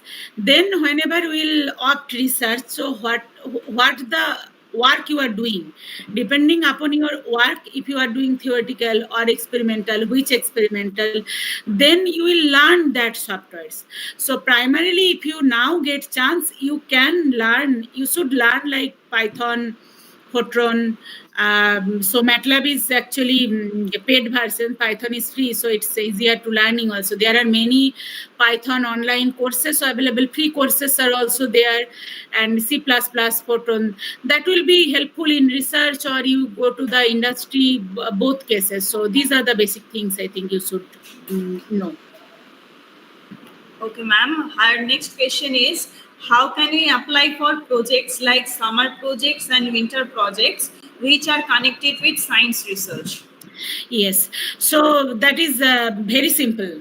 So you prepare your CV, which your academic background and all of those things. So you go to that like university, research institute, IITs, ISAR, your respective department website. There you can see the faculty members, what work they are doing in detail. In general, they are there, and email ID also you can get. Send email. Maybe everyone will not reply, maybe most of the people will not reply, but email to many which is suitable, many suitable faculty members, you will get reply. And I think you will get chance the project. So nowadays, internet is available to everyone. You need an email ID, you need a CV, write an email, search, and you can talk to your department faculty members also. For their, they will also recommend you some places, whatever you actually trying to do. Once you did one project, then to that guide also you can ask that next project where you can do. So in that way you can find your way. Okay. Kamolika, please note down ma'am's suggestion. The next question is from Rabia Khatun from Mathematics Honours first semester. I'm just saying what she has written. According to our society, doing PhD is a waste of time. But in your perception, is it worth it to do PhD? It may be time consuming, but it is your fine to just focus in PhD. Yeah. So according to I don't think that all of the whole society, according to whole society, doing PhD is waste of time. So that's not true.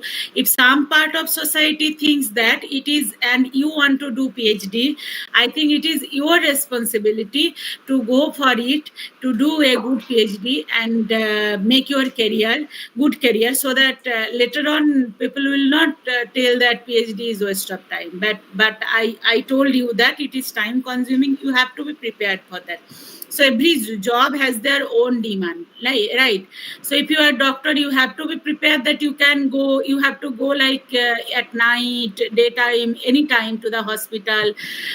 You should not have a particular perfect routine type thing. So PhD research also in different fields, there are some demands like that. So according to the job demand, you have to do that thing. And anything is not like waste of time if you are doing it sincerely. So if you wish to do PhD and if you are really passionate about it, please go for it. Rabia, please take ma'am's suggestion. The next question is from Kalpana Roy from Mathematics Honours first semester. She has written in Bengali. Statistics বিষয়টি ছাড়া গণিত বিষয় নিয়ে স্নাতক হলে আমি কি data scientist হতে পারবো? কারণ ডেটা সায়েন্টিস্টের জন্য তো স্ট্যাটিস্টিক বিষয়টি সবচেয়ে গুরুত্বপূর্ণ, আর গণিত স্ট্যাটিস্টিক্সের খুব অল্প অংশে থাকে, সেই জন্য। হ্যাঁ, স্ট্যাটিস্টিক্স ছাড়া তুমি ম্যাথমেটিক্স নিলেও ডেটা সায়েন্টিস্ট হতে পারবে। ইভেন যারা থিওরিটিক্যাল ফিজিক্স পিএইচডি করেছে বা থিওরিটিক্যাল কেমিস্ট্রি, সেখান থেকেও ডেটা সায়েন্সে যেতে পেরেছে। তো তুমি ম্যাথমেটিক্সের থেকেও ডেটা সায়েন্টিস্ট হতে পারবে, তাতেও কোনো অসুবিধা নেই। Besh. Moving on to the next question by Aniket Chetri from Chemistry Honours first semester.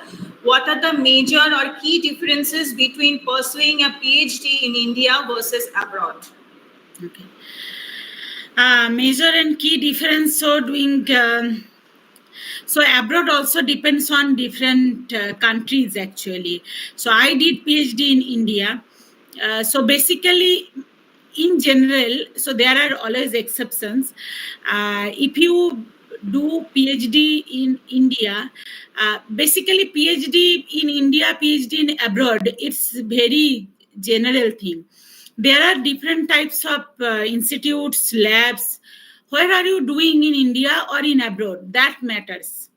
So also if that frequency matches what you want to do, you suit in that lab, that is very good. So apart from that also, in India you have to actually struggle a lot for all the steps.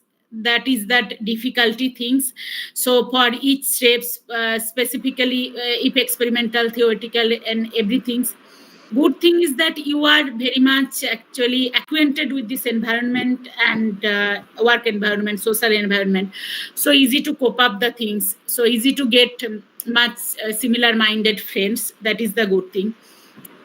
In abroad, good universities, institutes, specifically in Europe. In India, another thing is that sometimes the time is not like fixed. You will that PhD becomes extended PhD. In Europe, that thing is good because you have to finish within 3 to 4 years. So it takes a very little time there. In US, it is not. Sometimes it is like India according to the time, but other things. Some things are easily available, and from the infrastructure sides, good institutes or universities in abroad, they have much more infrastructure compared to most of the places in India. So you can have greater infrastructure opportunities, but I think this is your choice, whatever you want to do. If you want to do in good places in India, that is also fine. After PhD, you can go for postdoc in abroad, and you have that experiences. If you are determined to go outside, that is also very much fine, and you can go for that one. So it's not like one line question that it is good, it is bad. Everything has some good and some bad parts. Okay. Next question is from Sambrita Shaha from first semester. She has asked you, I am a computer science honors student. Can I study abroad in other subject if it is in my minor course? So you are in bachelor's, I think she is asking about that master's. So there are few master's courses where you can go from computer science and other minor course. So I don't know exactly, like from physics, you can go like geophysics, you can go applied physics, you can go material science in masters. Like that, from computer science will also have some courses. You can go from computer science to other topics. So I don't have that exact idea where you can go to the computer science, but you can search that criteria. What you want to study and what is the criteria, minimum criteria needed. If you are fulfilling that one, you can go. Okay. Shandipan Dotto, 5th semester of BSc General, has requested you to share your PPT, ma'am, as he could not collect all the information. Is it possible, Okay, ma'am? sure. I will share my PPT with you. Okay, ma'am. Thank you. And the last question is from Adarsh Baraili from Chemistry Department of 5th semester. He has written, since we are going from different countries, which type of social security we can expect? So I lived in Germany and in UK. I never feel insecure actually there, but this is that time to time thing. So if some unexpected things happens, but I, in general, from my experience, that police and also the universities, institutes, they are very protective and they are very supporting in all the countries for that people from other countries. So that I think lots of people from, not from India, from different countries live there. So from my experience, it is very much secured. So there is no tension, the things, and that unexpected or some like uh, unexpected events we cannot predict from before. So my suggestion is not to think these things about much. Whatever the situation, we have to face courageously. So you have to think about your career and education much, and lots of people living there from all over the countries. So I think there is not much things to worry about that. Ma'am, I have one question that you mentioned about customizing SOP. What is actually that? Customizing SOP means this is the statement of purpose. So when you will apply one university to another university, maybe that the faculty's research field is little bit of different or much different. So according to that, you have to write your statement of purpose. Also different countries, different cities. So regarding that, so if you have basic statement of purpose, then you can a little bit of customize respective faculty members, universities or countries. So that is that customizing that SOP is there. Okay. Thank you so much once again for resolving all the queries from the students. I still request you to stay till the end. Okay, thank you. Thank you so much for inviting. Okay. Thank you, ma'am. Okay. Snehashi sir, you also stay there. We will be collecting the questions. Sure, I'll leave around 2:30, okay? Because I have class actually. So after that. Okay. I'm trying to collecting questions, ma'am. Sir. Thank you. Vishal sir, are you here?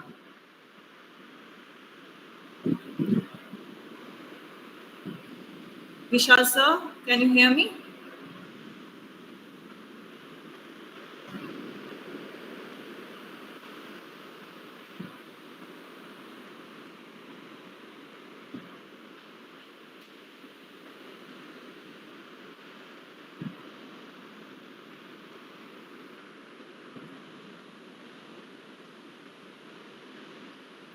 Dr. Vishal Kumar Rawat.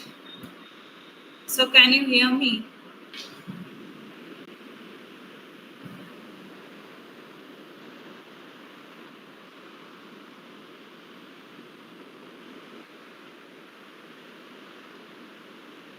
I think there is some technical issues with sir.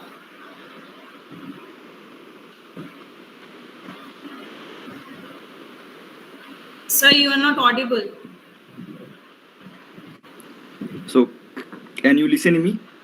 Yes, sir. Now I can hear you. Yeah, so just a minute. I need to share my slide. Just a minute. Wait, sir. Let me introduce you first. Yeah.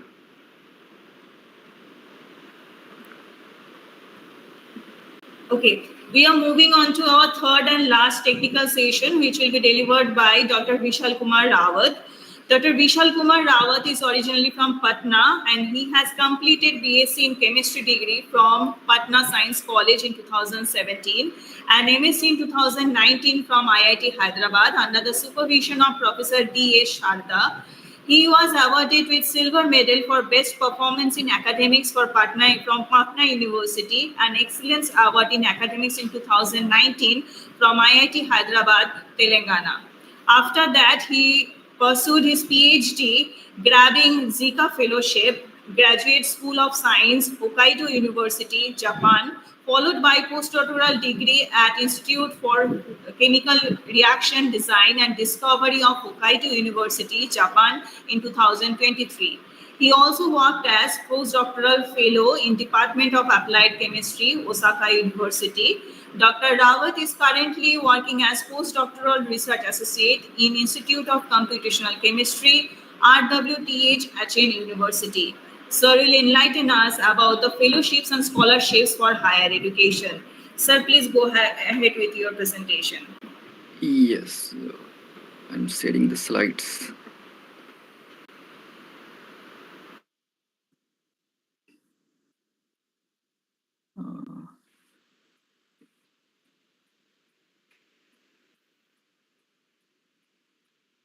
Uh, can you see my slides?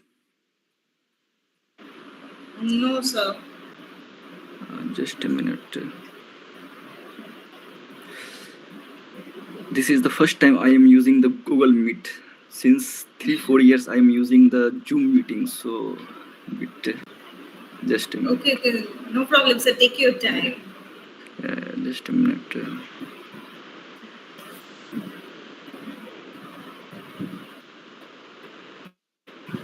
Yes, sir. Can you see my slide? No. Couldn't able to. I think Vishal, you shared your complete screen, but you have to share your slide. Means you just go to your slides.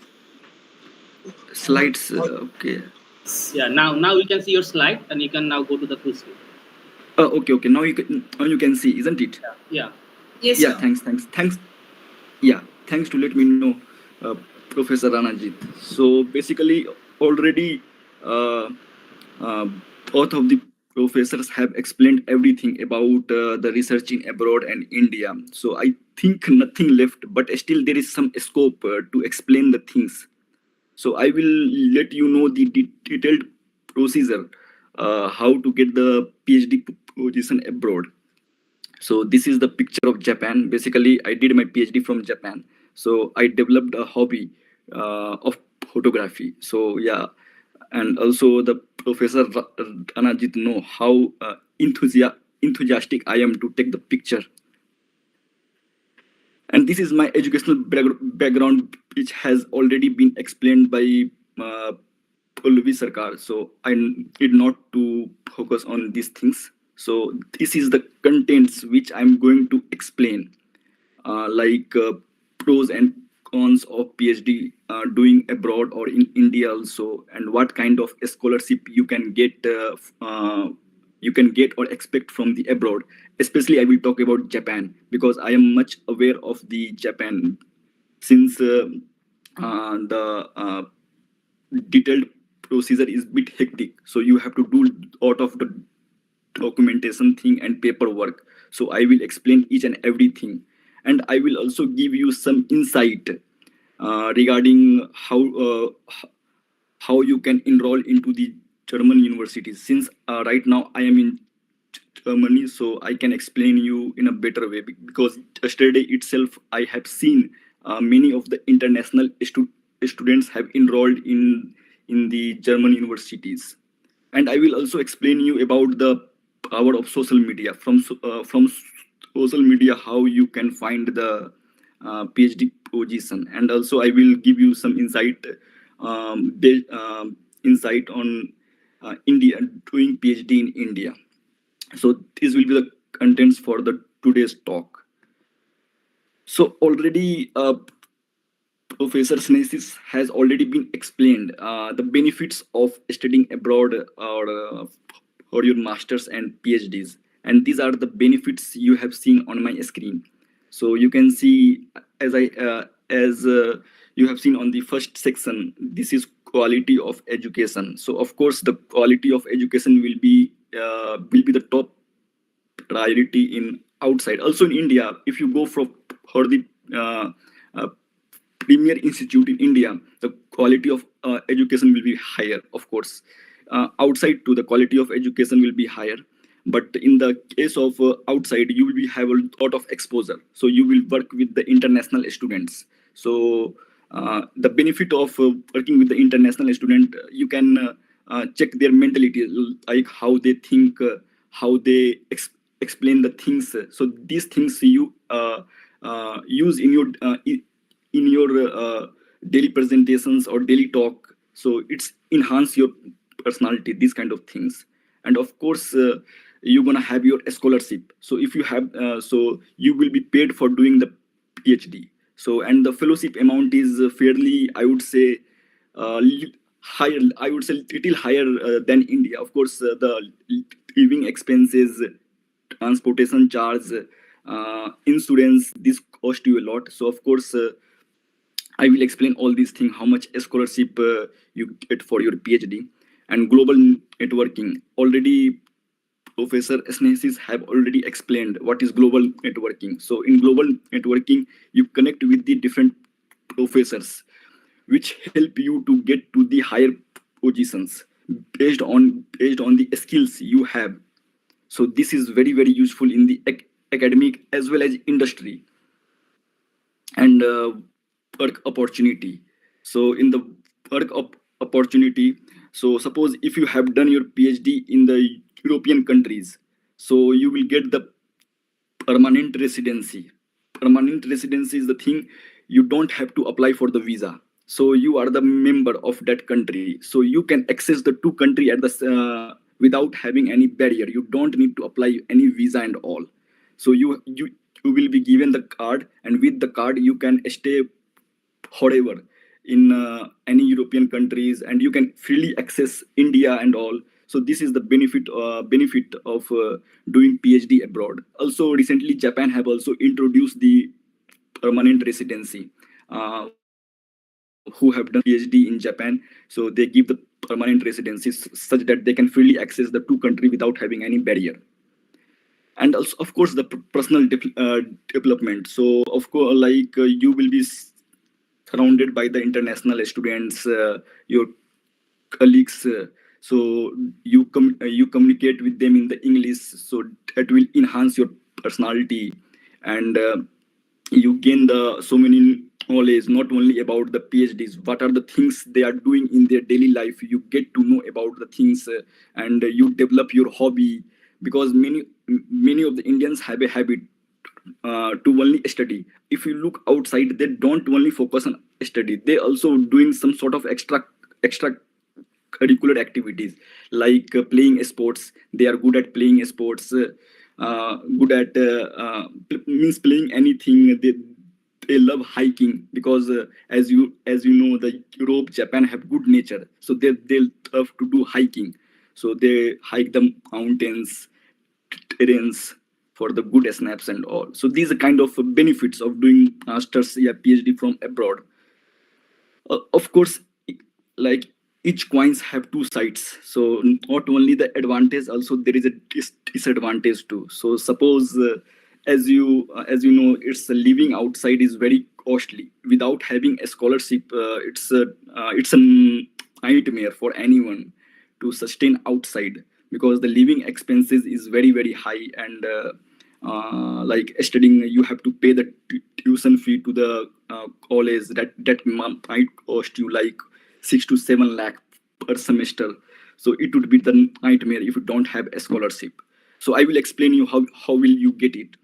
And cultural adjustment, that would be the big disaster for Indian student, because I did my PhD in Japan, so still I can explain you in a much better way. So when I first arrived in Japan, it was like a totally new country for me and totally new people.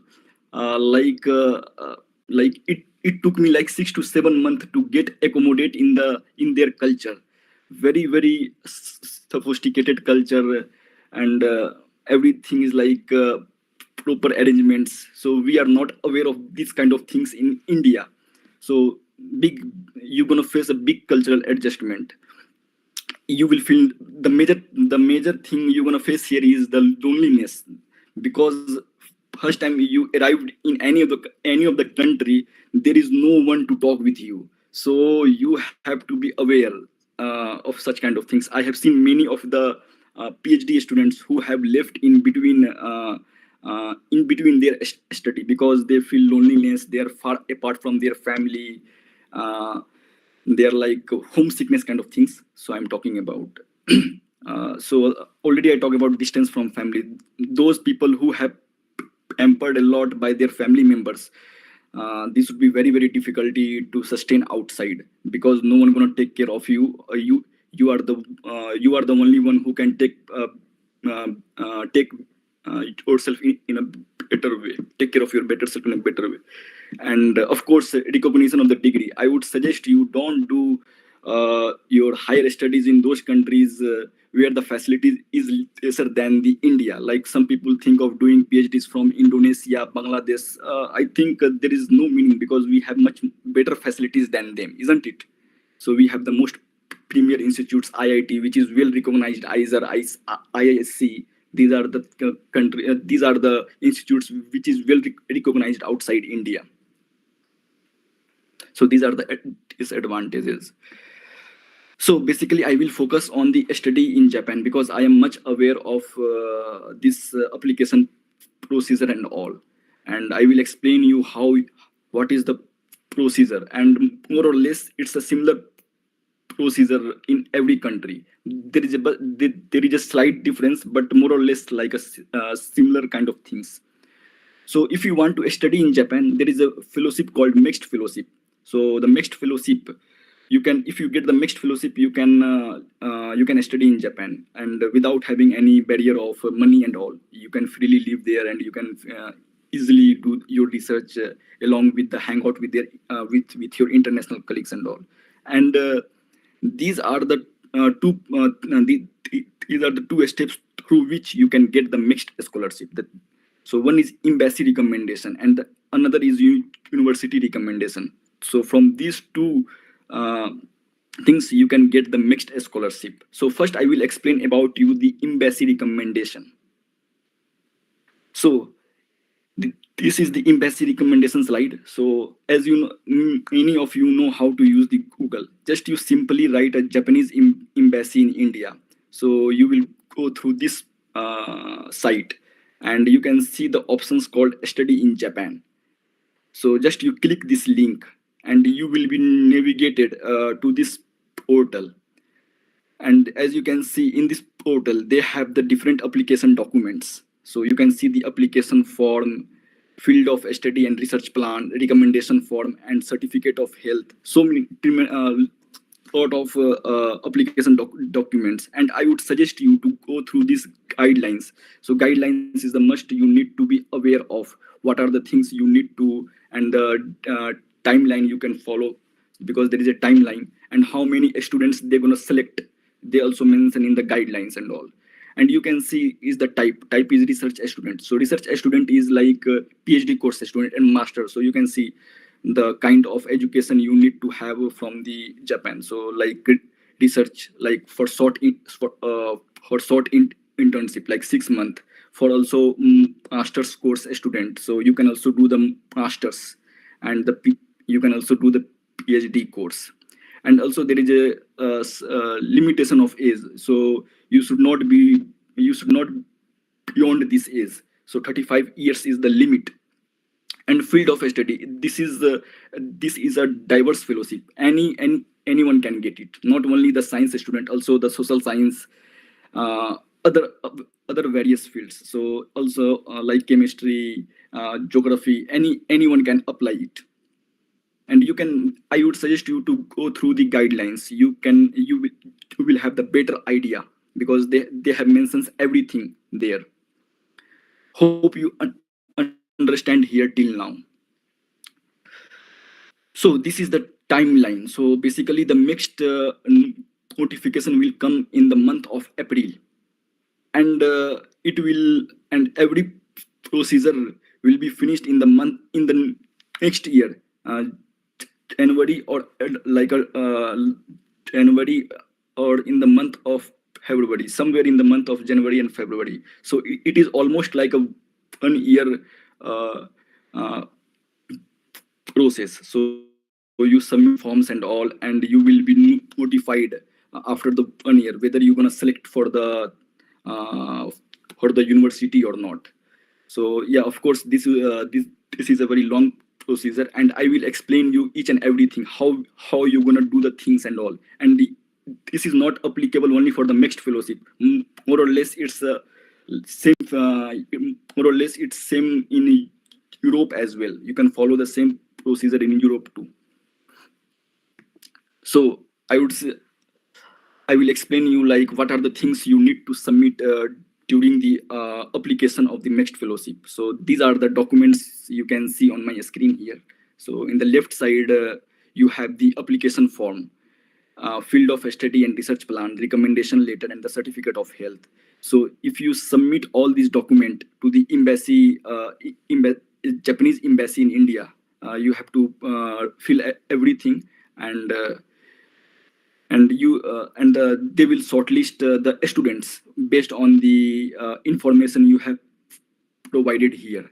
And once you get selected, shortlisted, they will write you an email like stating that you will be invited for the written examination and the interview.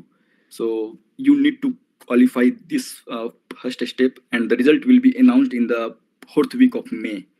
And you will be then headed to the second step, that is written examination and the interview, and the result will be announced in the month of June. And the next step will be like a formality, just they have the certain guidelines and all, just they want to follow, and they want to hire you. So these two are the most important steps. So these I was talking about this April and the June. These are the very important steps. And you can go through this website. If you go through this website, you can get all the knowledge about the application form and these all kind of things. So I need to explain you what are the tips to give you yourself a higher chance to get selected in the first step, the application form, these kind of things, recommendation letter, certificate of health, and field of study, and the research plan. So in the application form, you need to be very, very careful, because they want to check your sincerity. They give them marks for each and every document. So in the application form, your name should be consistent. So your name have the first name, middle name, and the last name. So sometimes, what a student do, they write their first name, middle name, and the last name. Somewhere they write the last name first, the first name is the middle, and something like this.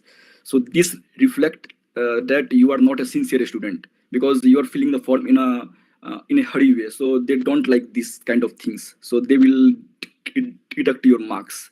Similar in the case of date of birth. So be consistent with these kind of things. And the most important thing is the research plan. So they want to check the writing skills, how much skills you have in your hand to write the things and all. And so it must be very, very clear. It's like a story narrating. It's like editing a story. And of course, this should be like application based. So whatever the things you are writing in your paper, so it should be like application based. Like I am from the chemistry background, so I can explain you better what kind of applications we have in the chemistry. So in chemistry, we have like a pharmaceutical, electronics, these kind of things. So as you know, the medicine have some sort of chemical components. So you can relate your research plan based on these pharmaceutical things. Like in the case of electronics, so you have the benzene ring. As you know, chemistry people can easily imagine the benzene ring. So there are multiple benzene rings that makes the highly pi conjugated molecules. So they have the ability to absorb the light and emit the different color of light. So and this can be used in the TVs and PCs. So you have to relate your research with some sort of application. So this will highlight your good points. Of course, these research plan aren't gonna check by any subject expert. Only the consulate gonna check it. So of course they are not the subject expert, but of course you need to write in a very clear way, such that they can understand at a single glance. And then later is the recommendation letter. So don't only I highly suggest you don't write only the good things, because ask your professor, don't write only the good things, because of course we are the human beings, so we are not 100% accurate, we have some sort of deficiency too, isn't it? So they need to focus a good and bad thing about you. What are the good things about you and what are the bad things? It should be written in the recommendation letter. If you don't write, if you write only good things, they won't gonna believe any of the words you have the professors have written in the recommendation letter. So your application will be get rejected. So and it should be maintained, the ratio you can maintain, like you can ask a professor like 8:2, yeah, 7:3. They can maintain the ratio. And of course the more words on creativity and analysis. So I would say research requires the two things, creativity and analysis. So you can ask a professor to highlight more words on the creativity and analysis. If you are good enough, so the professor gonna write more things about this thing. And of course the health certificate, they ask about the health certificate, means they want to check you are fully fit to come to Japan or not. Suppose if you have some sort of big illness and you arrive in Japan and something happened wrong, it would be the big disaster for you as well as the scholarship panel member. Like they invest a lot on you and you'll be suddenly collapsed. So this should not be happen. Yeah, of course you don't have to be like 100% fully fit. Like some minor things can be acceptable, like power of eye doesn't matter, color blindness. Yeah, the thing is that there should be the no color blindness. I have seen one guy who have disqualified because of this thing, only this thing, color blindness. So in the color blindness you couldn't observe the actual color, isn't it? Because your eyes is very important, because you need to observe the experimental things. So what kind of color your experimental have after the completion of reaction, what's color at the end. So these kind of things very important in the research, so be careful. So once you get the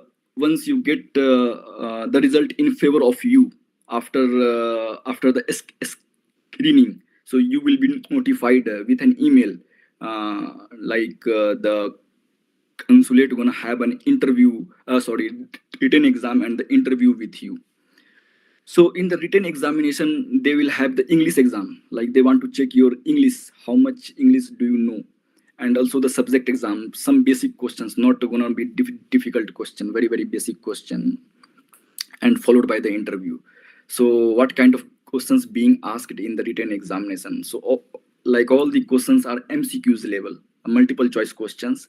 Basically they evaluate your grammar check and sentence formation, paragraph reading. I think these kind of things you have already been in your high school and like 11th class, 12th class. These kind of if you know these kind of things from your class 11th and 12th, is gonna easy for you. I think you can pass this exam in a better way. And synonyms, antonyms, these kind of things gonna ask.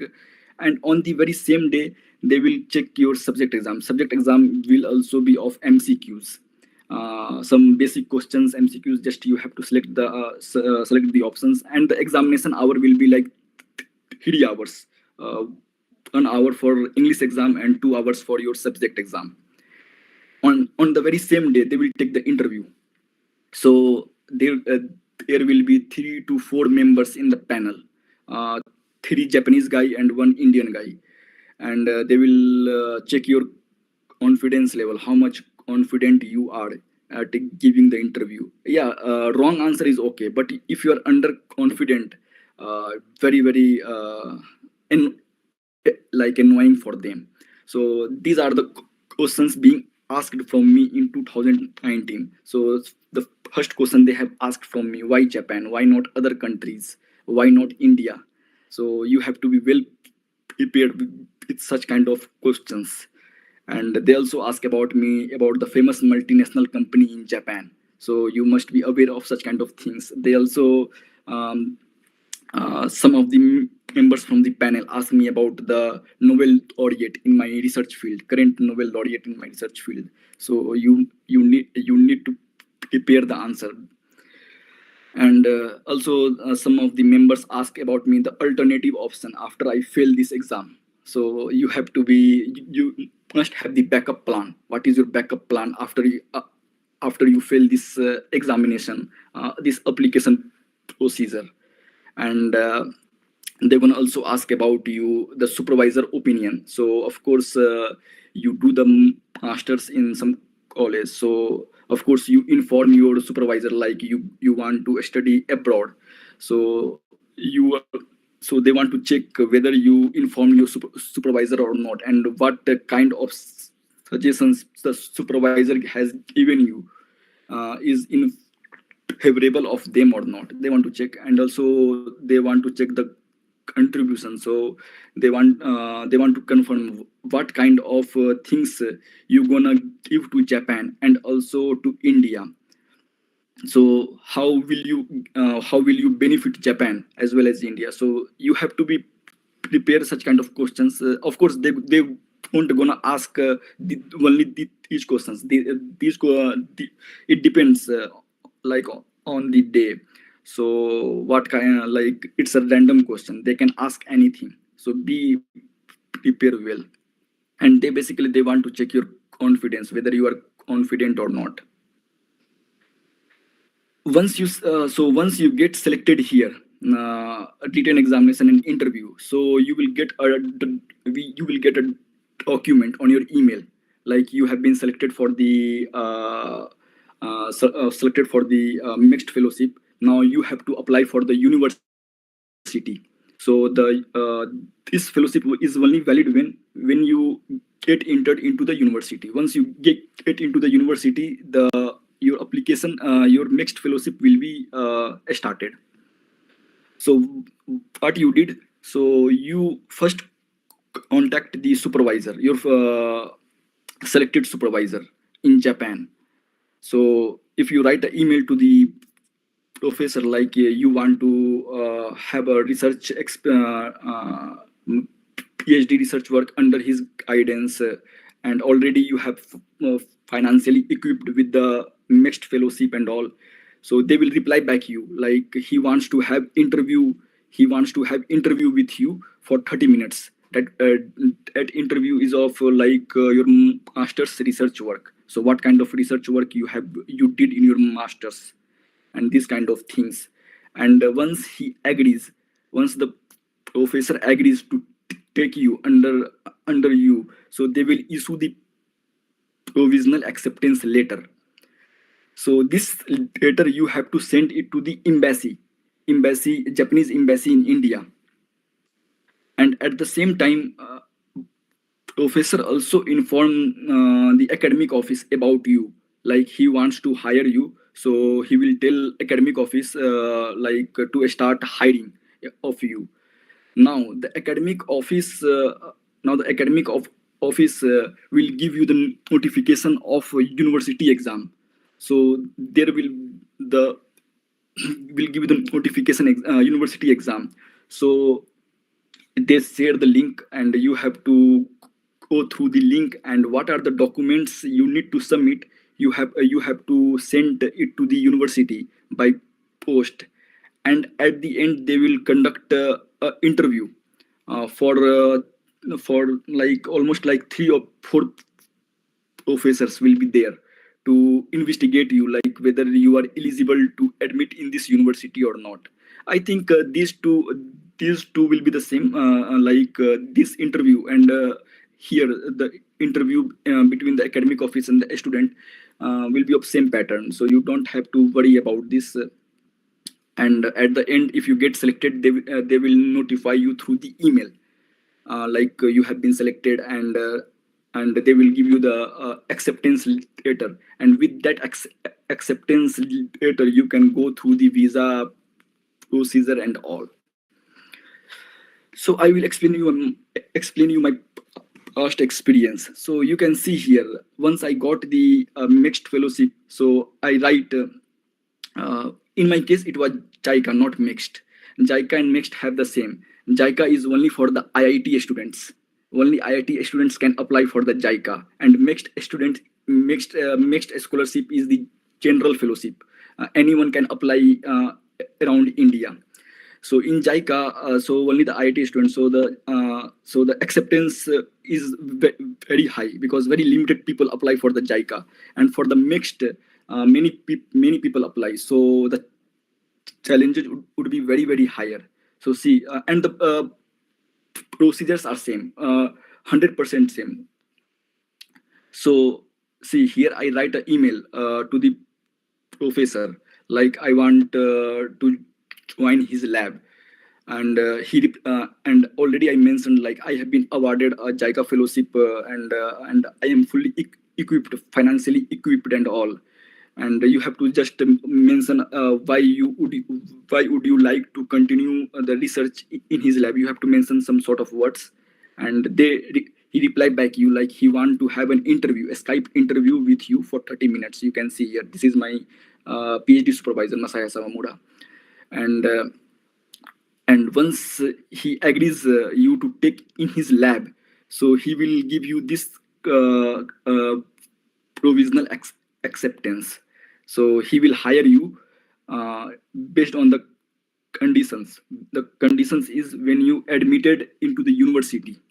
So the university have some separate exam. So this is the letter, and this letter you have to submit to the embassy. So this is the embassy. So Chikako Hyura, she is the member of Japanese embassy. So I sent him the acceptance letter. So she replied back me with this message, like, well, he have received the Aidaku. Aidaku is the Japanese word of the acceptance letter. So this is the provisional acceptance letter. So this is the Japanese word of acceptance letter, Aidaku. And as soon as you submit this, so the academic office will contact you, because already I had explained you in the earlier slide, like professor will notify the academic office about the hiring of yours. So the academic office will message you, like this is the you can see here, this is the AGS Hokkaido office. We are delighted to know our application for the, so they will share you the link for the admission procedure, and you have to follow all these things. So in this case, you have to send all the academic transcript,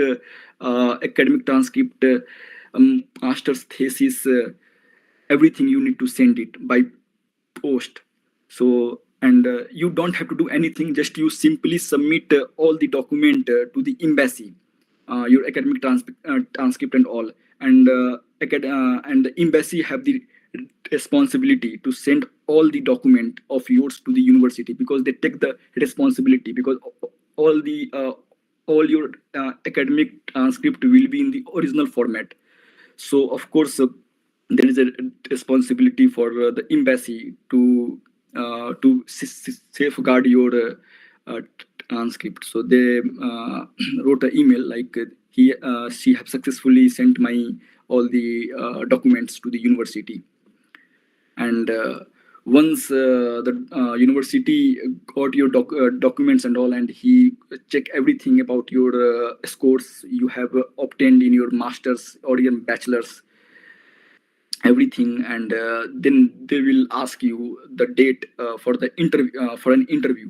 So the date will be of Monday, 3 June. It will be very long back, and they wanted to have the Skype interview with see, the number of professor is 3 professors. So 3 professors gonna interview, and these will be these professors will be of subject expert. So they're gonna ask about the things and all about your subjects. And after you get selected, you will get a notification from the academic office that you have successfully passed this exam, and now I am good to go for the visa procedure and all. So they give you this notification of entrance examination. So with this document you can go for the visa process and all, and very easy. Visa process is very easy. And before applying visa, you need to have the passport. Of course, you need to have passport, then only you can get the visa. So you can make a make a passport. I think to make passport it requires I 15 to 16 days it requires. And the visa, Japanese visa can like within 5 days you can get it, because you have the admission acceptance letter from the university. So it's not gonna worry about this. So I will explain about you the benefits of scholarship. So what kind of benefits you can get it. So as the professor suggested, you to study in US can be bothering for you, because of the you have to take care of everything about the visa cost, flight fare.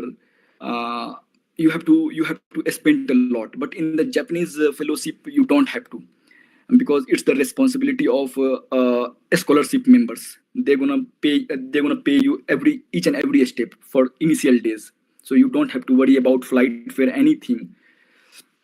So you're gonna get a monthly stipend of 1,50,000 yen, which is approximately like 90,000 rupees per month, for 3 years. So you're gonna get your degree in 3 years, so they will pay you for this much of amount per month. And flight fare, you don't have to pay for the flights and all, only for 2 times. So when you arrive, once you arrive in Japan, and after the completion of your PhD, then you go back to India. So 2 times flight fare they give you, and they will ask you which kind of flight do you want. It's a direct flight or indirect flight. So of course you need to choose according to your convenience. And of course you are fully medically insured. You don't have to pay any single money. So they will pay for you. A scholarship will pay for you about the medical insurance.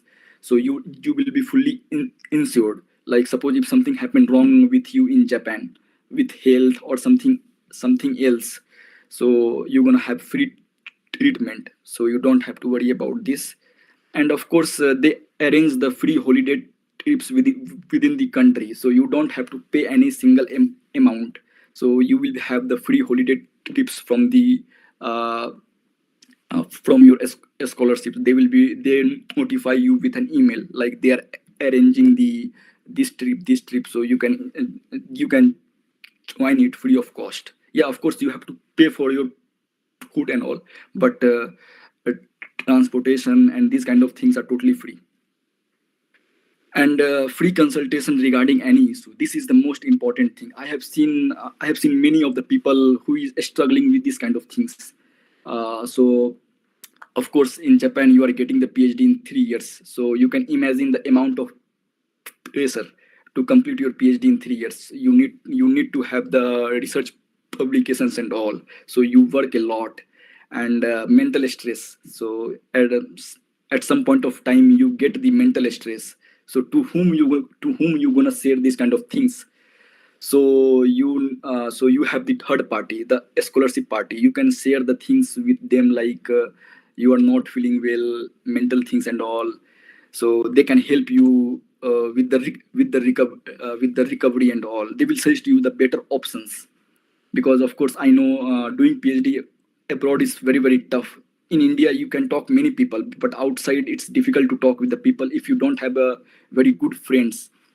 uh, Still I remember in 2020 in Tokyo University, one of the Indian guy got suicide because of the academic pressure. So these are the demerits of doing PhD from outside. So you need to have a friend to whom you can share these kind of things. If you don't have any friends, so they are with you to help with the mental kind of things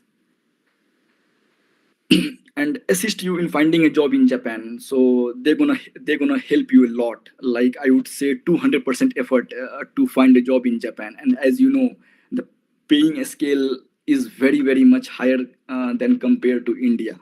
So once you do a PhD in Japan, so you're gonna get you will be given a chance to enroll in any of the big multinational company in Japan. So they will help you with all the things. And you need not to know the language. It not necessarily, because in many of the Japanese company, they will hire you, giving you the opportunity to learn the language while staying in their company for 1 year. And after 1 year you can give the exam. Already uh, like already someone have already explained about the language proficiency examination.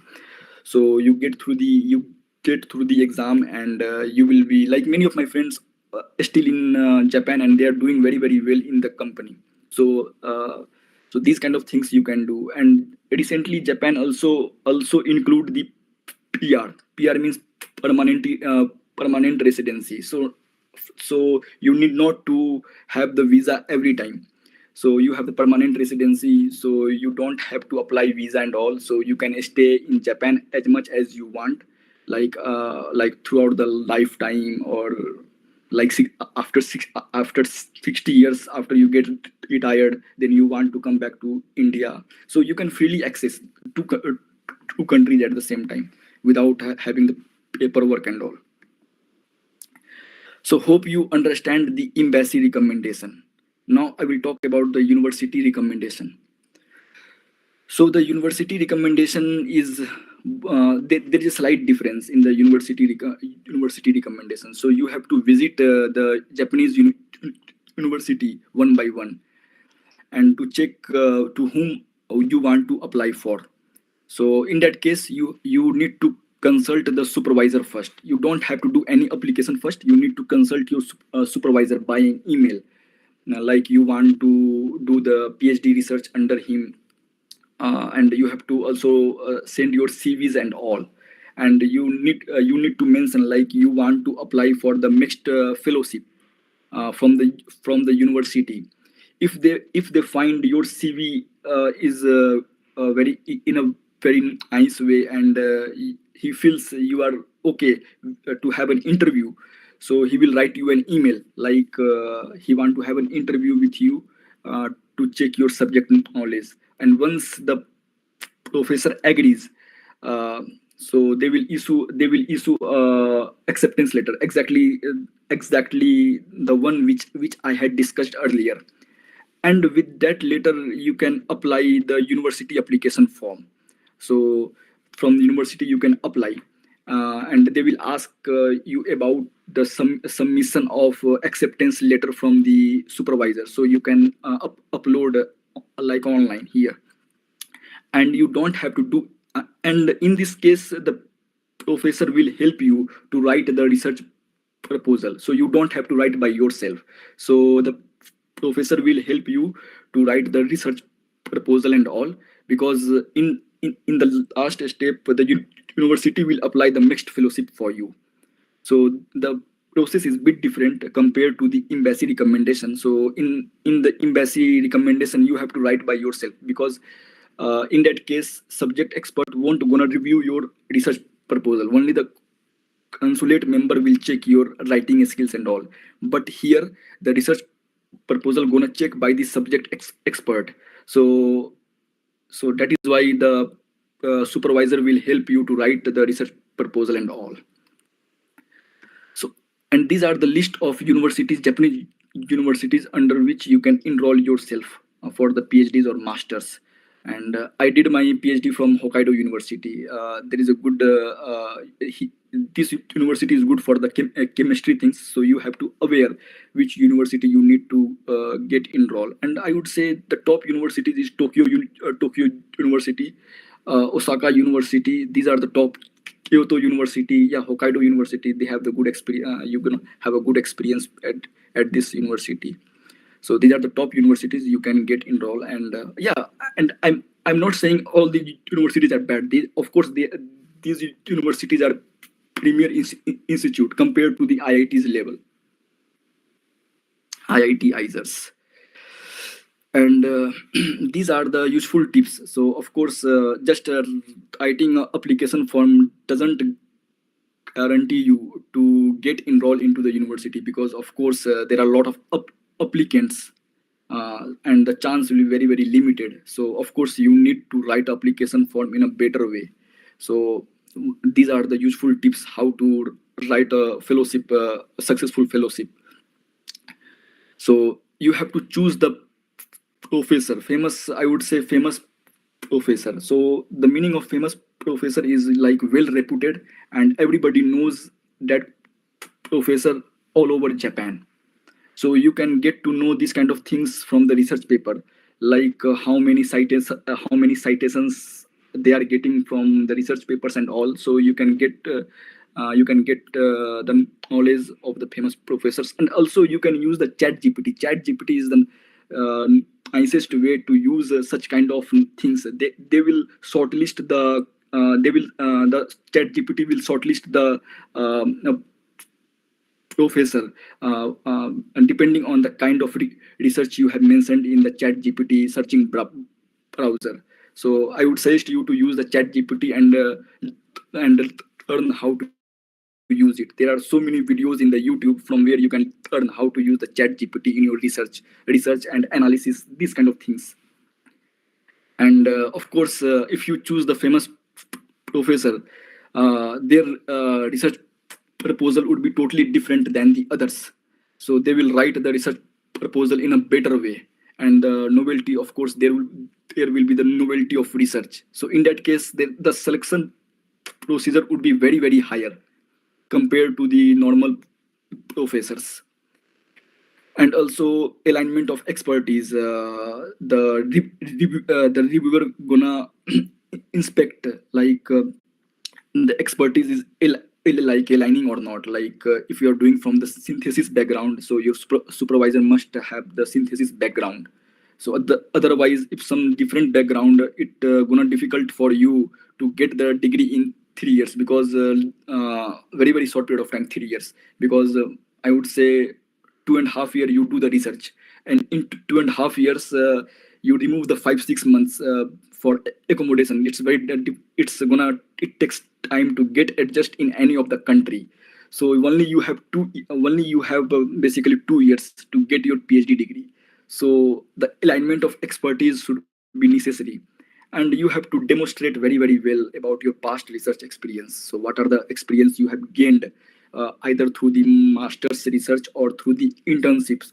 So you have to demonstrate yourself well in the 2 pages, highlighting what kind of expertise you had gained, and how you can use it in the future further research. And of course, I know many of you don't have the research experience in the masters, because our education system is very, very different than the outside. Outside, every universities have the research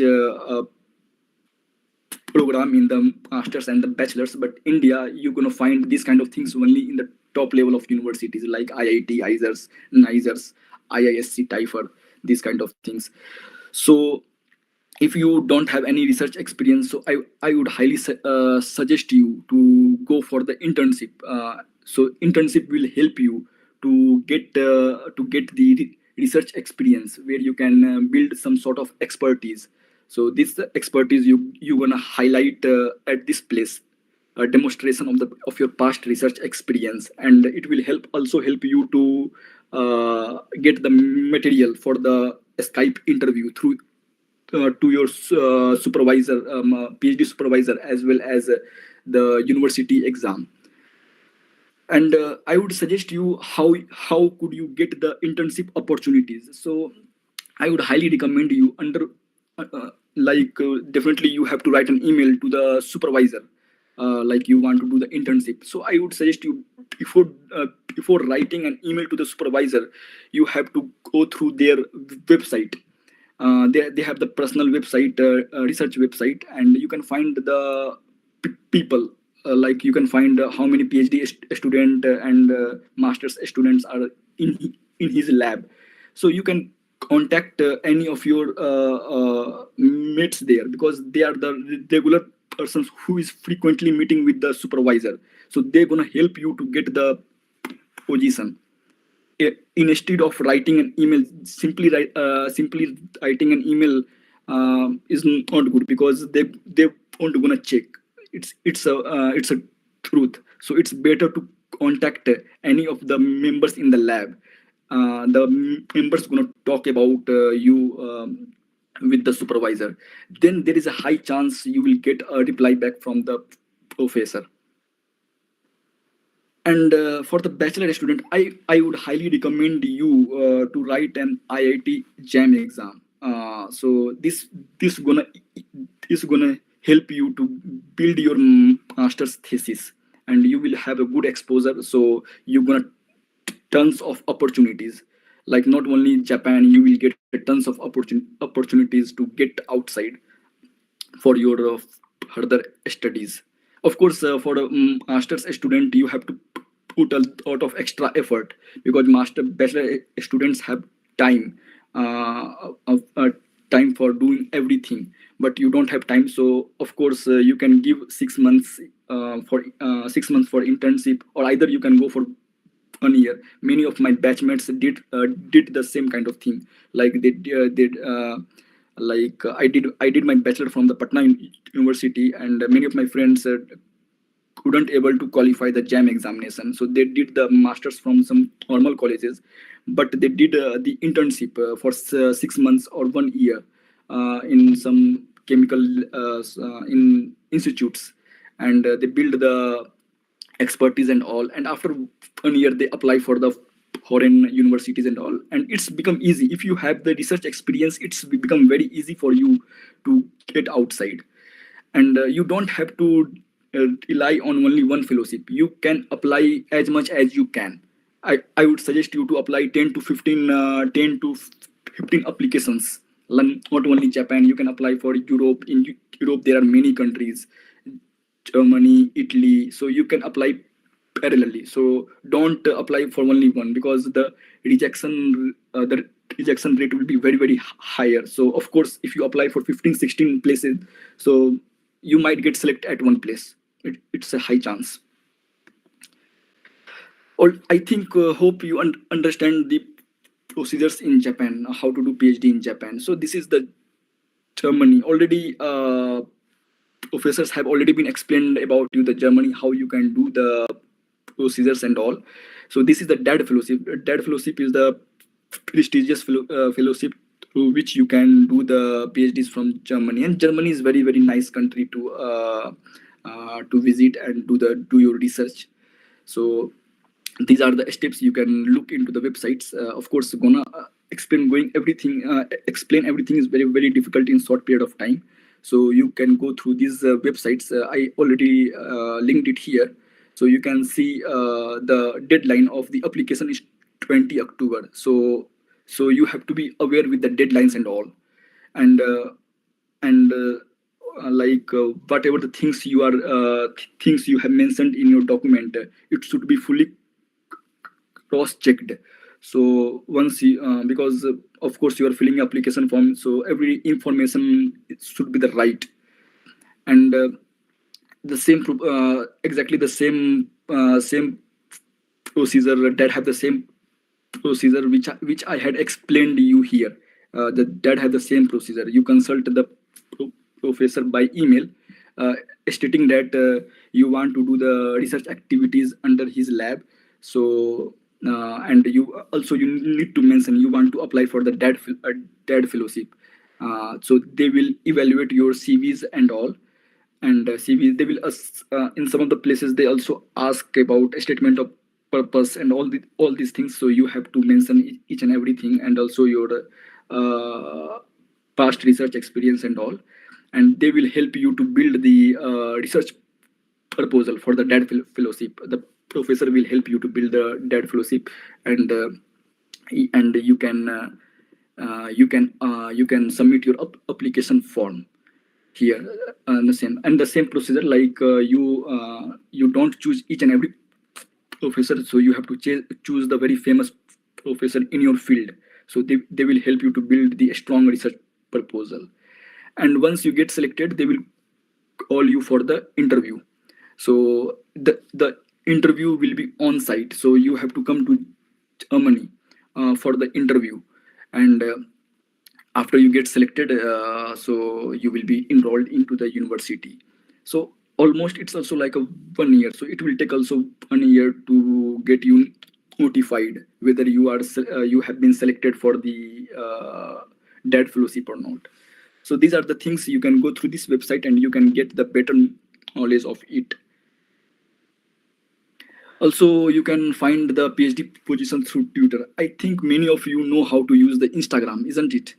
You might follow big sports person, actor, actress, so many things. So in a similar way, you can use the Twitter. Twitter is more or less like Instagram. So Twitter is for professional things. So you follow the famous professors over there, and you can and these professors do put a post regarding the hiring of PhD students with this letter. So you can check what kind of qualifications and the duration of your PhD and what kind of documents you need to have for the applications and all. And you submit all the documents. If you feel you are the best fit in this document, then you send all the required documents at this email. Just simply you write an email and submit your document, and they will evaluate your document, like whether you are the best fit in his lab or not. Similar, like recently they have posted. So I would highly suggest you, if you really wanted to come outside, I would highly recommend you to use the Twitter. Twitter is the best way to get the positions outside. So already it has been explained well by the first speaker of how could you do the PhD in India. Of course, India is also the not a bad option at all. If you are in the premier institute, they are much valued. So in India, you can do it from three ways: either CSIR, GATE, or Inspire. Already the first speaker have already been explained to you: CSIR, GATE, or Inspire. So they have the separate exam. The CSIR have the separate exam. So it happened twice in a year. So you can give the exam two times in a year. This is a good way, because if you once disqualified in the first one, you have the opportunity in the same year to get qualified. So all these timelines I have mentioned here. So the first cycle is June cycle, and the second cycle is December cycle. So and you can see the deadline in the early March and April. The notification releases, and at the early, like online application starts in the late March or early April, and there will be the application deadline, and they will release the admit card, and at mid to late June you have the exam, and they will notify you with this notified on their website, and you can check your role, like whether you have been selected or not, and they will issue the certificate. So through this certificate you can give the interview in the institutes whether you want to do the PhD. And this is the good way for this is the way in India how you can do the PhD. One is CSIR exam, one is the GATE exam. GATE exam, like exactly the similar like CSIR, but the level of questions in the GATE would be bit tougher than the CSIR. So in same case, it happens only once in a year. So in the case of CSIR, it was like twice a year. It will be happening only once a year. So you have to be aware. And their exam will be in the February, early February or some mid February, and the notification you will get in the month of July and August. And this is the good and of course you need to have the rank below 1000, under 1000. If you have the good rank under 1000, you can easily get the PhD positions in any of the IITs, ISERs, wherever you want to do. You can easily get it. And this is the timeline for Inspire. Inspire is very different than these two. It's a GATE exam and the CSIR exam. This inspire, I would say, the documentation is exactly similar like I would say similar like this procedure.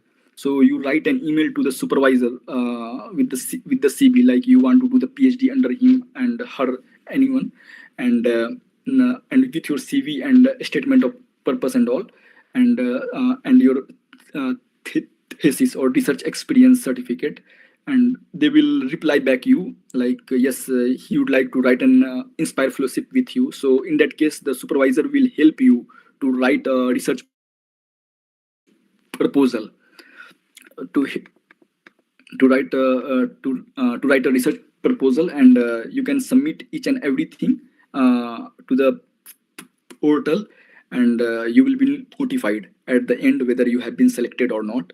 If you get selected, so this inspire fellowship uh, will be ongoing when you once select the university, because there is a timeline, like within 1 year you have to enroll into the university. If you wouldn't enroll into the university, so your fellowship will be cancelled. So I have given you the websites. You can go through the website. You can check at the end. I already given the websites, so you can check, and you can see the guidelines. What are the guidelines you can get about this syllabus? What kind of syllabus they have? Their past exams, exam pattern, question paper. You can get various details. So I just give you the timeline how you can apply, and I give you the tips to get your application to be successful. So these are the things you keep in your mind, writing a research proposal is the most important thing to get any of the scholarships. And of course, you need to have the research experience. These two things need to be very up to date. Yeah, so these are the things. I'm done with my presentation, and if you have any questions, you can ask to me. And I would say, with my experience, I did my PhD, and it was worth doing. It was worth doing the PhD outside. Thank you so much, Vishal sir, for your amazing presentation. Vishal sir, please wait. Yes. Vishal sir, please wait. I'll get back to Snehashish Bhakta sir. Meanwhile, you please stay. Okay. So I'm just hiding myself. Snehashish Bhakta sir. Here, I am here actually. So I can take couple of questions. Yes, because yes, sir. Yes, sir. First question is from Barnali Roy of Chemistry Department, 3rd semester. She has asked you, if in Korea or Japan or Spain we opt for higher studies, is it necessary to learn the local language? Okay, so this is actually, there is no straightforward answer like whether you should know the local languages, but it is always better to learn local languages. Okay, because that will be better, help you in the long term. Also, your staying will be much more smoother and much more easier for you. But for Japan, I think I think Dr. Vishal can answer that after when he will address the questions. But again, yes, sometimes it is required depending on your fellowship, or sometimes it does not require. But again, it is desirable that you know the local language to communicate with the local people also. So there is no straightforward, but it is already like it is recommended. Yeah.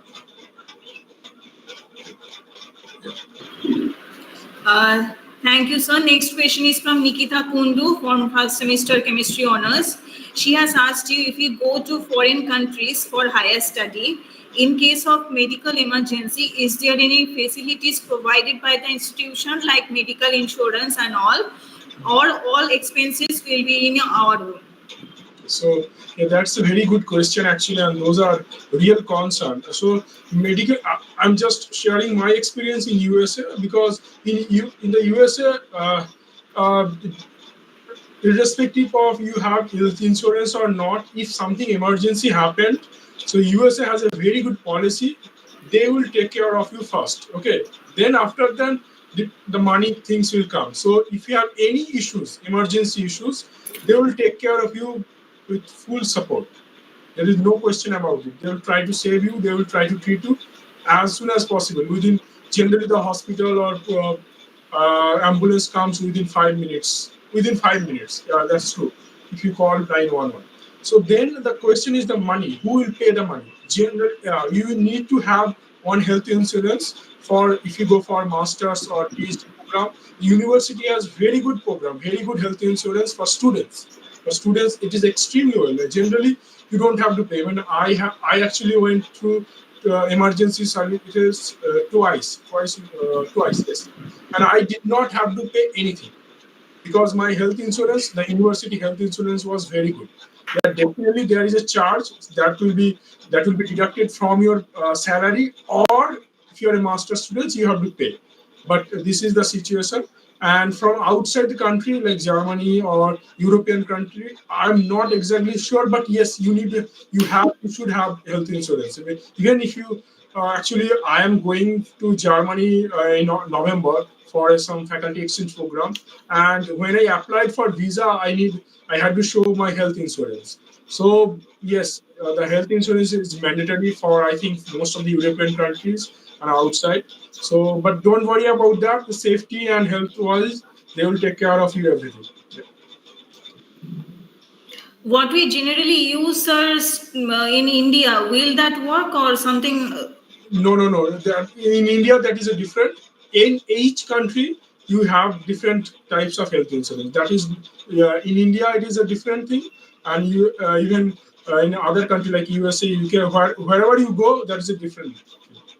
Yeah. That means wherever I am going, I have to take their Yeah, facility only. health facilities, that is better. You can buy health insurance from India also, but sometimes it creates problem. I mean, they will ask a lot of questions, so it's better to have health insurance from that country only. Yes. Okay. Thank you. The next question is from Yangmo Lama, first semester chemistry honors. She has asked, what type of accommodation university provides in abroad? Is there hostel facility or rental facility? Yeah, that's also a very good question. So, so for the accommodation purposes, if you go for undergraduate studies, UG studies, then in USA you have to stay in their university hostels for I think 2 or 3 semesters. That is compulsory. Okay, but it's not like India. The accommodation in university hostels is expensive compared to outside. Okay, and outside is very safe and secured. Generally, Indian students prefer to share with others. But again, those are the other challenges because due to the time shortage, I did not discuss that. Those are the real challenges also. It's not like Indian hostel that somebody will their hostel mess facilities will be there. In USA, mess facilities are there. But outside, when you go for a rental unit, you have to cook, you have to do everything yourself. So that is a challenge. But again, in USA, you can find rental unit. If you are for a PhD students, if you go for PhD, you have to stay outside. There is no facilities inside the campus. I mean, hostel facility you won't get because in 2015 onwards, I mean, most of the universities stopped to give hostel facilities to PhDs and master students. Master students, you can try, but it's very unlikely that you get. Okay, but yes, outside is less expensive compared to hostels. So I think, and also I think for European countries, I'm not sure, but there are hostel facilities. Actually, I'm going to University of Ulm, so there are facilities for students, not for like for PhD. I'm not sure. Okay, but generally, PhD students prefer to stay outside because of I think some because of individual some other work and related. There is no timeline like you have to stay a lot of time in the lab. So yeah, they prefer outside. Okay. The next and last question for you is, sir, from Godobi Roy, first semester chemistry honors. Her question is, how many days of leave one can get for coming home during study session? Wow, that's a great question. So yeah, it depends. It depends on your advisor. Okay, so again, one funny thing is that my advisor strictly told all the students that don't get married during PhDs. He gets actually still actually have very good contacts with him. So he gets very mad actually about it if somebody gets married during PhD. So yes, so you understand, like Gaurav actually asked. So it's not easy to get holidays during study time, and it's not. I feel like whenever you go, if you go there, and you'll also, I think you will not also try to go home. Actually, you'll not come home during your semester break. But again, if it is emergency, it's the rule is same all over the world. Okay, so you can come, and then you can, if there's any family emergency, you can come. It's not a problem. But for vacation, for family function, that would be a concern. Okay, that would be a concern. Again, there are loopholes, but again, that's a concern, and it's not recommended also. But during the semester break, actually, so in the outside here, actually, we try to new education policy try to have one harmonized system. Means the semester, then summer break. With time, you'll have 2 months of or 2.5 months of summer break, so that you can do the internship correctly. The I think you're first year student, so you will to have internship very soon. But in our outside India, there is a very strict timeline. Means the one semester will start from January to May first week, and another one will start from August second week to December. So everything will be so in the during semester break you can actually come home. But again, it depends on your, if you are going for masters or PhD. Again, it depends on your advisor. Okay, so you can, if you can convince, you can come. Okay, so there is no such rule, and it will depend on the luck. I think. Thank you so much, Snehashi sir, for resolving all the queries from students. Okay. Please stay with us till the end. Actually, I cannot. Actually, now I have to go because I told you that Just, I have just to 15 go. minutes, sir. Just 15 minutes, sir. Please. Now I'm actually for the meeting. I came home. Actually, now the lab actually already started from 3, so they are waiting. So I have to go. Then I can join. It will take me 5 minutes. Then I'll join. Rejoin. Okay, okay, sir. You please join, sir. Within 15 minutes, you please join, sir. Sure. Thank you. That will be very kind. Okay, sure. Thank you. Vishal, sir, I'll get back to you. I'm listening. I'm listening to everyone. Yes. Students have a lot of questions for you, sir. I'll convey that one by one. The first question is from Chandan Sheel from Chemistry Honors first semester. He has asked you, is it possible to get part-time job during the academic session for bearing own expenses? I would suggest you don't have to do anything extra because your scholarship amount is much more. So that is the advantage of a scholarship you can get. Yeah, of course, if you don't have any scholarship and all, and still you want to study abroad, so you have to do the part-time job. But doing the part-time job in Japan is super difficult because you must know the Japanese language, isn't it?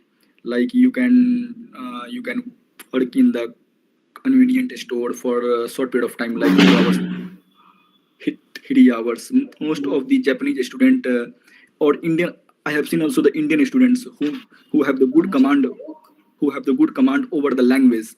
Uh, like they do the part-time job to earn the extra pocket money. So you can do that, but of course you need to learn the language if you are in Japan or either in Europe, because Europe have also their own language.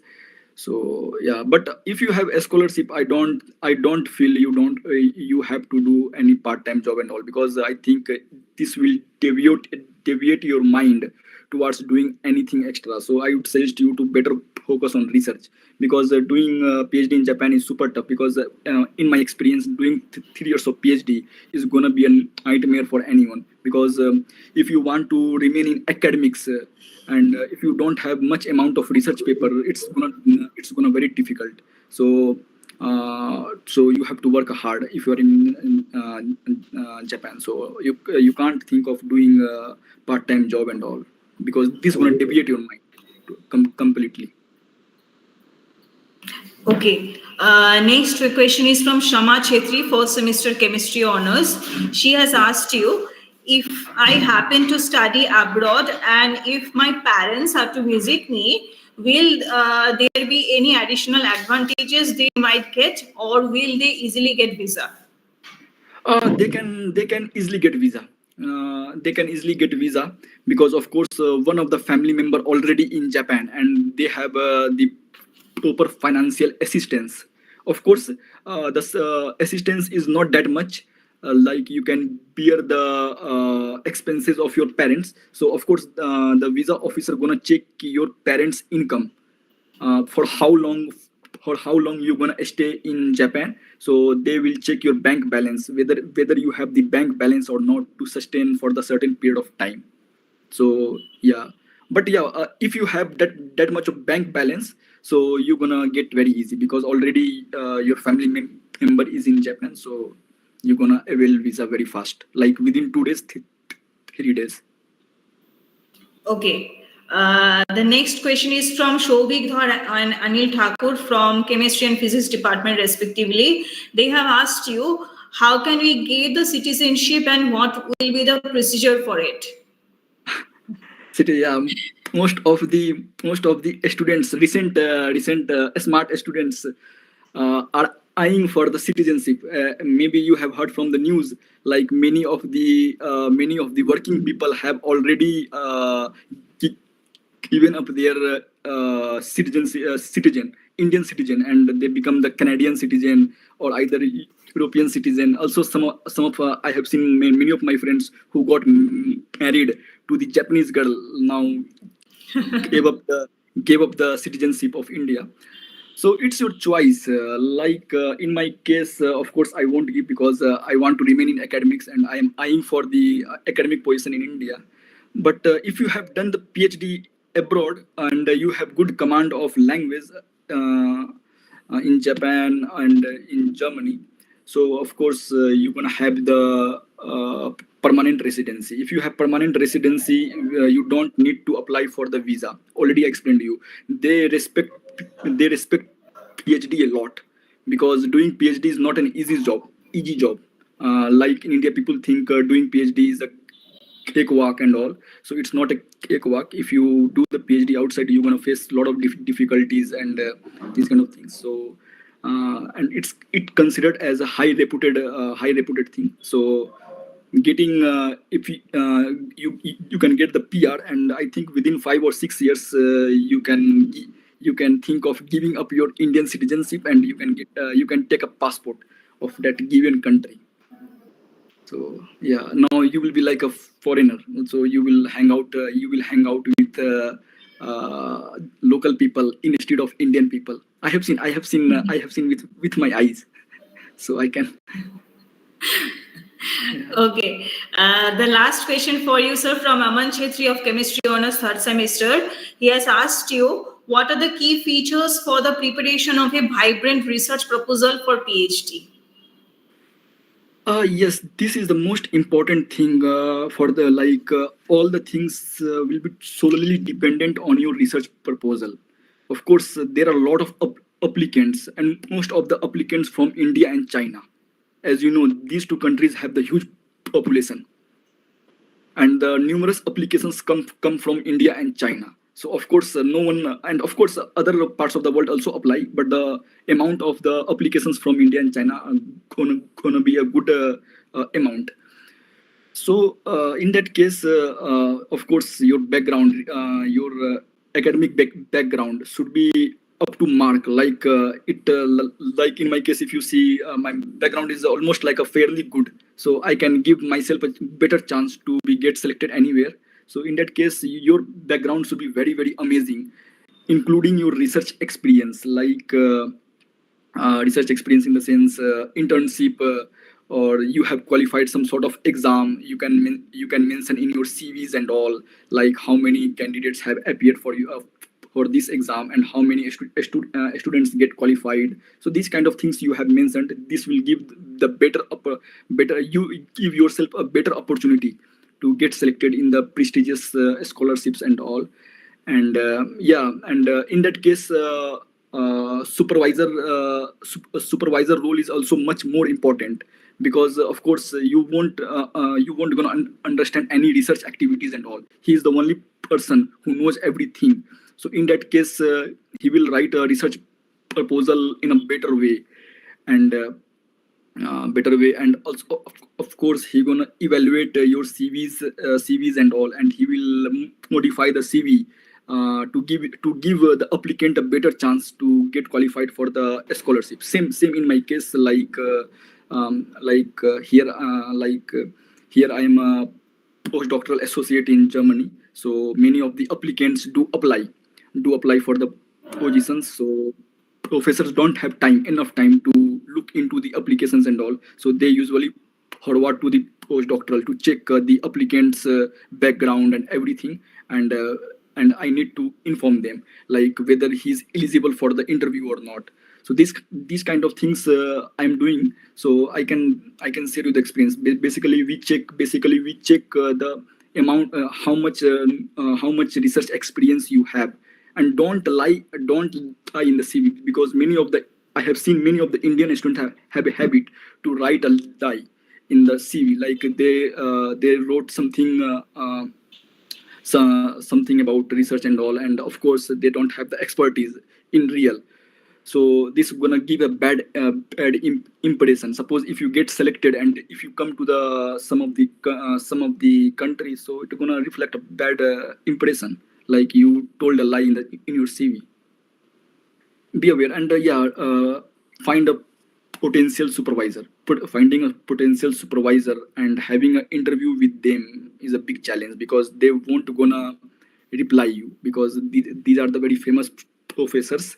So in the only case you will get reply like if you have good background. Okay, I have one question, sir. Yeah. Like in our cases in Viva and all, we are asked about our local places or native places, where you are mentioning about the interviewing process in Japan.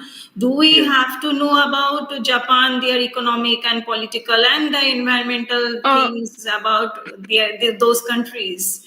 No. They basically in interview they won't gonna ask you about any politics, anything. They will randomly ask about your research, your supervisor, because of course these are the consulate, so they know everything about research thing, about geopolitics, everything they know. So they want to check whether you know a little bit or not, because of course you are going outside. So suppose if I am from the chemistry background, they can randomly ask about me, who is the current Nobel laureate in your field. So if you are a very sincere student and talented student, of course you must know about the Nobel laureate who have been awarded the prize. So you must be aware, and they will talk about the contributions, about like how you gonna contribute to Japan as well as India. So these kind of things, you have to be very very well prepared.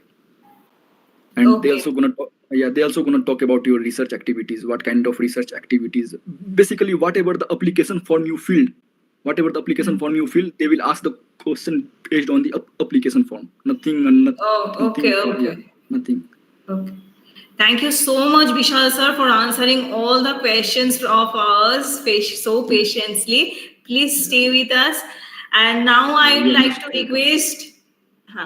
Now I'd like to request Dr. Ranujit Shaha, Inspire Faculty Fellow, Department of Chemistry, Kochbihar Panchanan Barma University. I'm very much delighted to introduce him, as he is my classmate as well as my friend also, to address Vishal sir. Ranujit, over to you.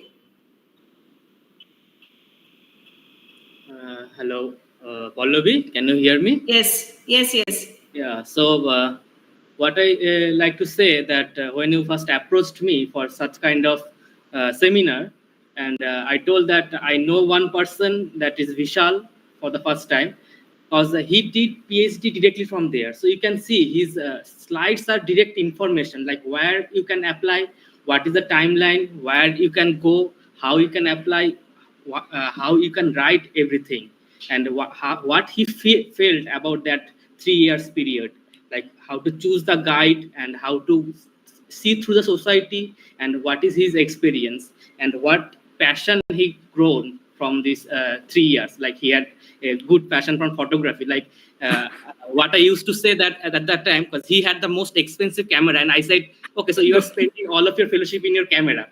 Okay, so this is one kind of life. So when we see about like Dr. Snehashish Bhakto, I also say call him Snehashish Da, because we work sometime together, because he comes to the university. That he said that the life become lonely. Like when you go to a new country, after 2 months, you will feel that everything is different. Because first 2 months you will not feel the thing, everything is new. After 2 months you will see that things are different, you are not having proper thing. You have to build a group, like Vishal, and there was other Indian people. So there was I can say one thing, there was not happening like Saraswati Puja. So we started doing it there. Okay, so it is like small home gathering. So we all the Indian community are there. So everyone who had anything, like someone has the incense, someone has candles, someone has food. So everyone bring those things. We cooked at room and we celebrated. So another way you explore the thing. There are also people from Norway. There are people from Taiwan. We all celebrated that Saraswati Puja. So You forget about it. You forget about the US guy. US guy. yeah. So Yeah. that's what I'm saying. So everyone is there. Okay. Yes, Collins was there. So everyone Yeah, is Colin there. sticker. We are doing this kind of thing. We are doing other kind of thing also. So one way you are apart from family, but another way you are getting a new family. Okay, so every person will get entangled with some other people. They will grow at different places. Then you can ask help from them, like academic help, doing research together as collaborator, as friend, or having some help like in some project. So this kind of thing will happen. So I will say, suggest the student that don't fear the life. And as Vishal also mentioned one thing, that interviewer sometimes asks, if you are not succeeded, what is your plan next? Yeah. And it is not only for this interview, it is your life. Like you, if you are not getting IIT JAM, what is your plan? If you are not getting that university, what is your plan? If you are not getting net fellowship, what is your plan? So always have a second plan in your life. Okay, and nothing stops. Like if you do PhD in India, that is also good thing. If you do PhD in foreign, that is also good thing. The thing is that do something worthy. One student said that the PhD is worthless. It is of course worthless. If you had did PhD some kind of random field that has no implication, you go to lab at Saturday and Sunday and come after 2 hours, and then you say, okay, after 3 years I will write a PhD. This kind of PhD has no future. Don't do this kind of PhD. Do something else. Okay, and those students who are really interested in doing PhD, not only PhD, studying abroad or studying some other kind of thing. Nowadays, you will see in India there are a lot of things like data science is there, machine learning is there, and in pharmaceutical type of thing, there are my friends who are working those kind of field. So you can see a variety of features. Okay, so don't stuck yourself through the PhD. You can go to banking, do your BSc, MSc very good way. You go to the banking sector, you can go to other IT sectors. So whatever you can do. So there is nothing is binding you. The thing is that keep your mind open and take whatever you can get from the teachers, your friends, and I think I would say that everyone you are seeing is giving you some kind of lesson. So take the good thing from there and forget the bad thing. Okay, I would like to thank Pallavi also for arranging this kind of seminar, and Snehashish Da and Vishal also. I say Vishal because he's junior, and yeah, so he's like my I am brother. junior to you. Yeah, so I say Vishal, thank you Vishal for accepting my invitation and most welcome. helping Pallavi with this seminar. And I would like to thank Dr. Juma Sanigrahi also for presenting his wonderful slides. So overall, I would say that that seminar is that webinar is very helpful for me. So I can also advise my students that how to proceed and how to do things in life. Thank you very much. Thank you so much, Ronajit, for helping me completely finding Vishal sir and Snehashish sir. Now we are at the almost at the verge of our ending today's technical session. To pay this honor, to pay vote of thanks, I request our Associate Professor in Department of Chemistry and HOD, Sri Vishwajit Bhomik. Over to you, sir. Okay. So can you hear me, Pallavi? Yes, sir. Okay. So though we have spent a lot of time together, and it is customary to propose a vote of thanks.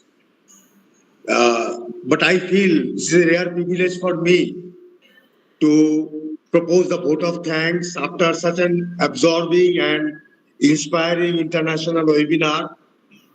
At the outset, on behalf of the Department of Chemistry and on the behalf of the college, Surya Sen Mahavidyalaya, I thank our high-profile, esteemed, invited speakers. So at the beginning, I will thank Dr. Jhuma Sannigrahi from IIT Goa, for her very informative and inspiring and well concluded in lecture.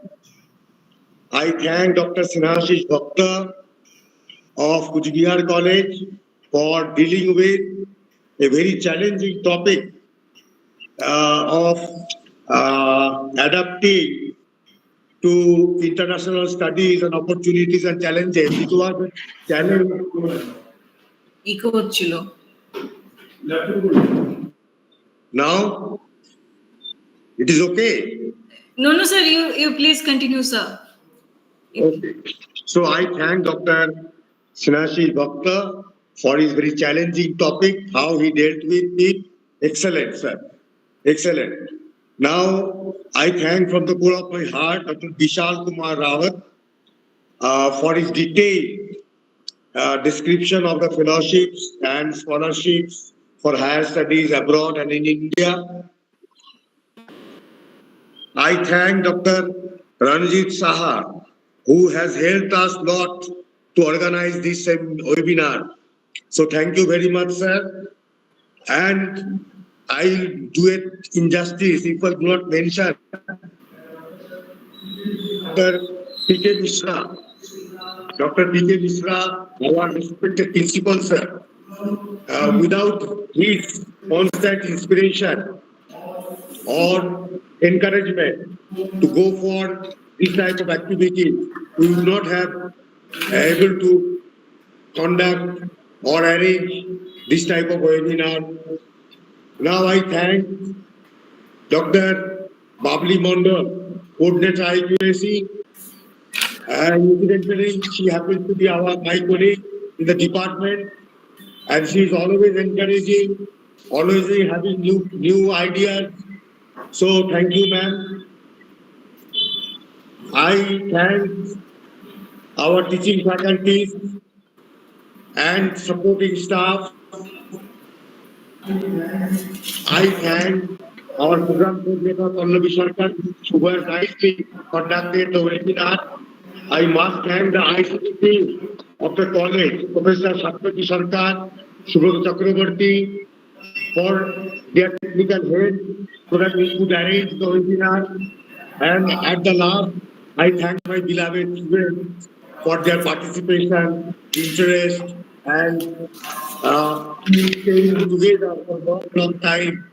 So with these words, I thank all of you, sir and madam, and we hope that we will meet somewhere near India future again. So thank you, everybody. Thanks a lot. Thank you so much, sir, for being our guide always. Now, some special. From bottom of my heart, I pay thank you to all the distinguished speakers of today's Dr. Jhuma Sanigrahi, Dr. Snehashish Bhakto, and Dr. Vishal Kumar Rawat. At last, some important information for the participants. We will share the feedback form within today evening and fill the form within stipulated time. And you will get your participation certificate within few days from your respective departments. As program coordinator, I thank everyone from heart and soul for your throughout cooperation. I sincerely apologize for any oversight that may have occurred during the coordination of the program at my end. Be safe and have a nice day ahead. Thank you so much, everyone, once again. Thank you all. Thank you for this invitation. Okay. Thank you so much, ma'am, for joining with us. Okay, bye. Bye, ma'am.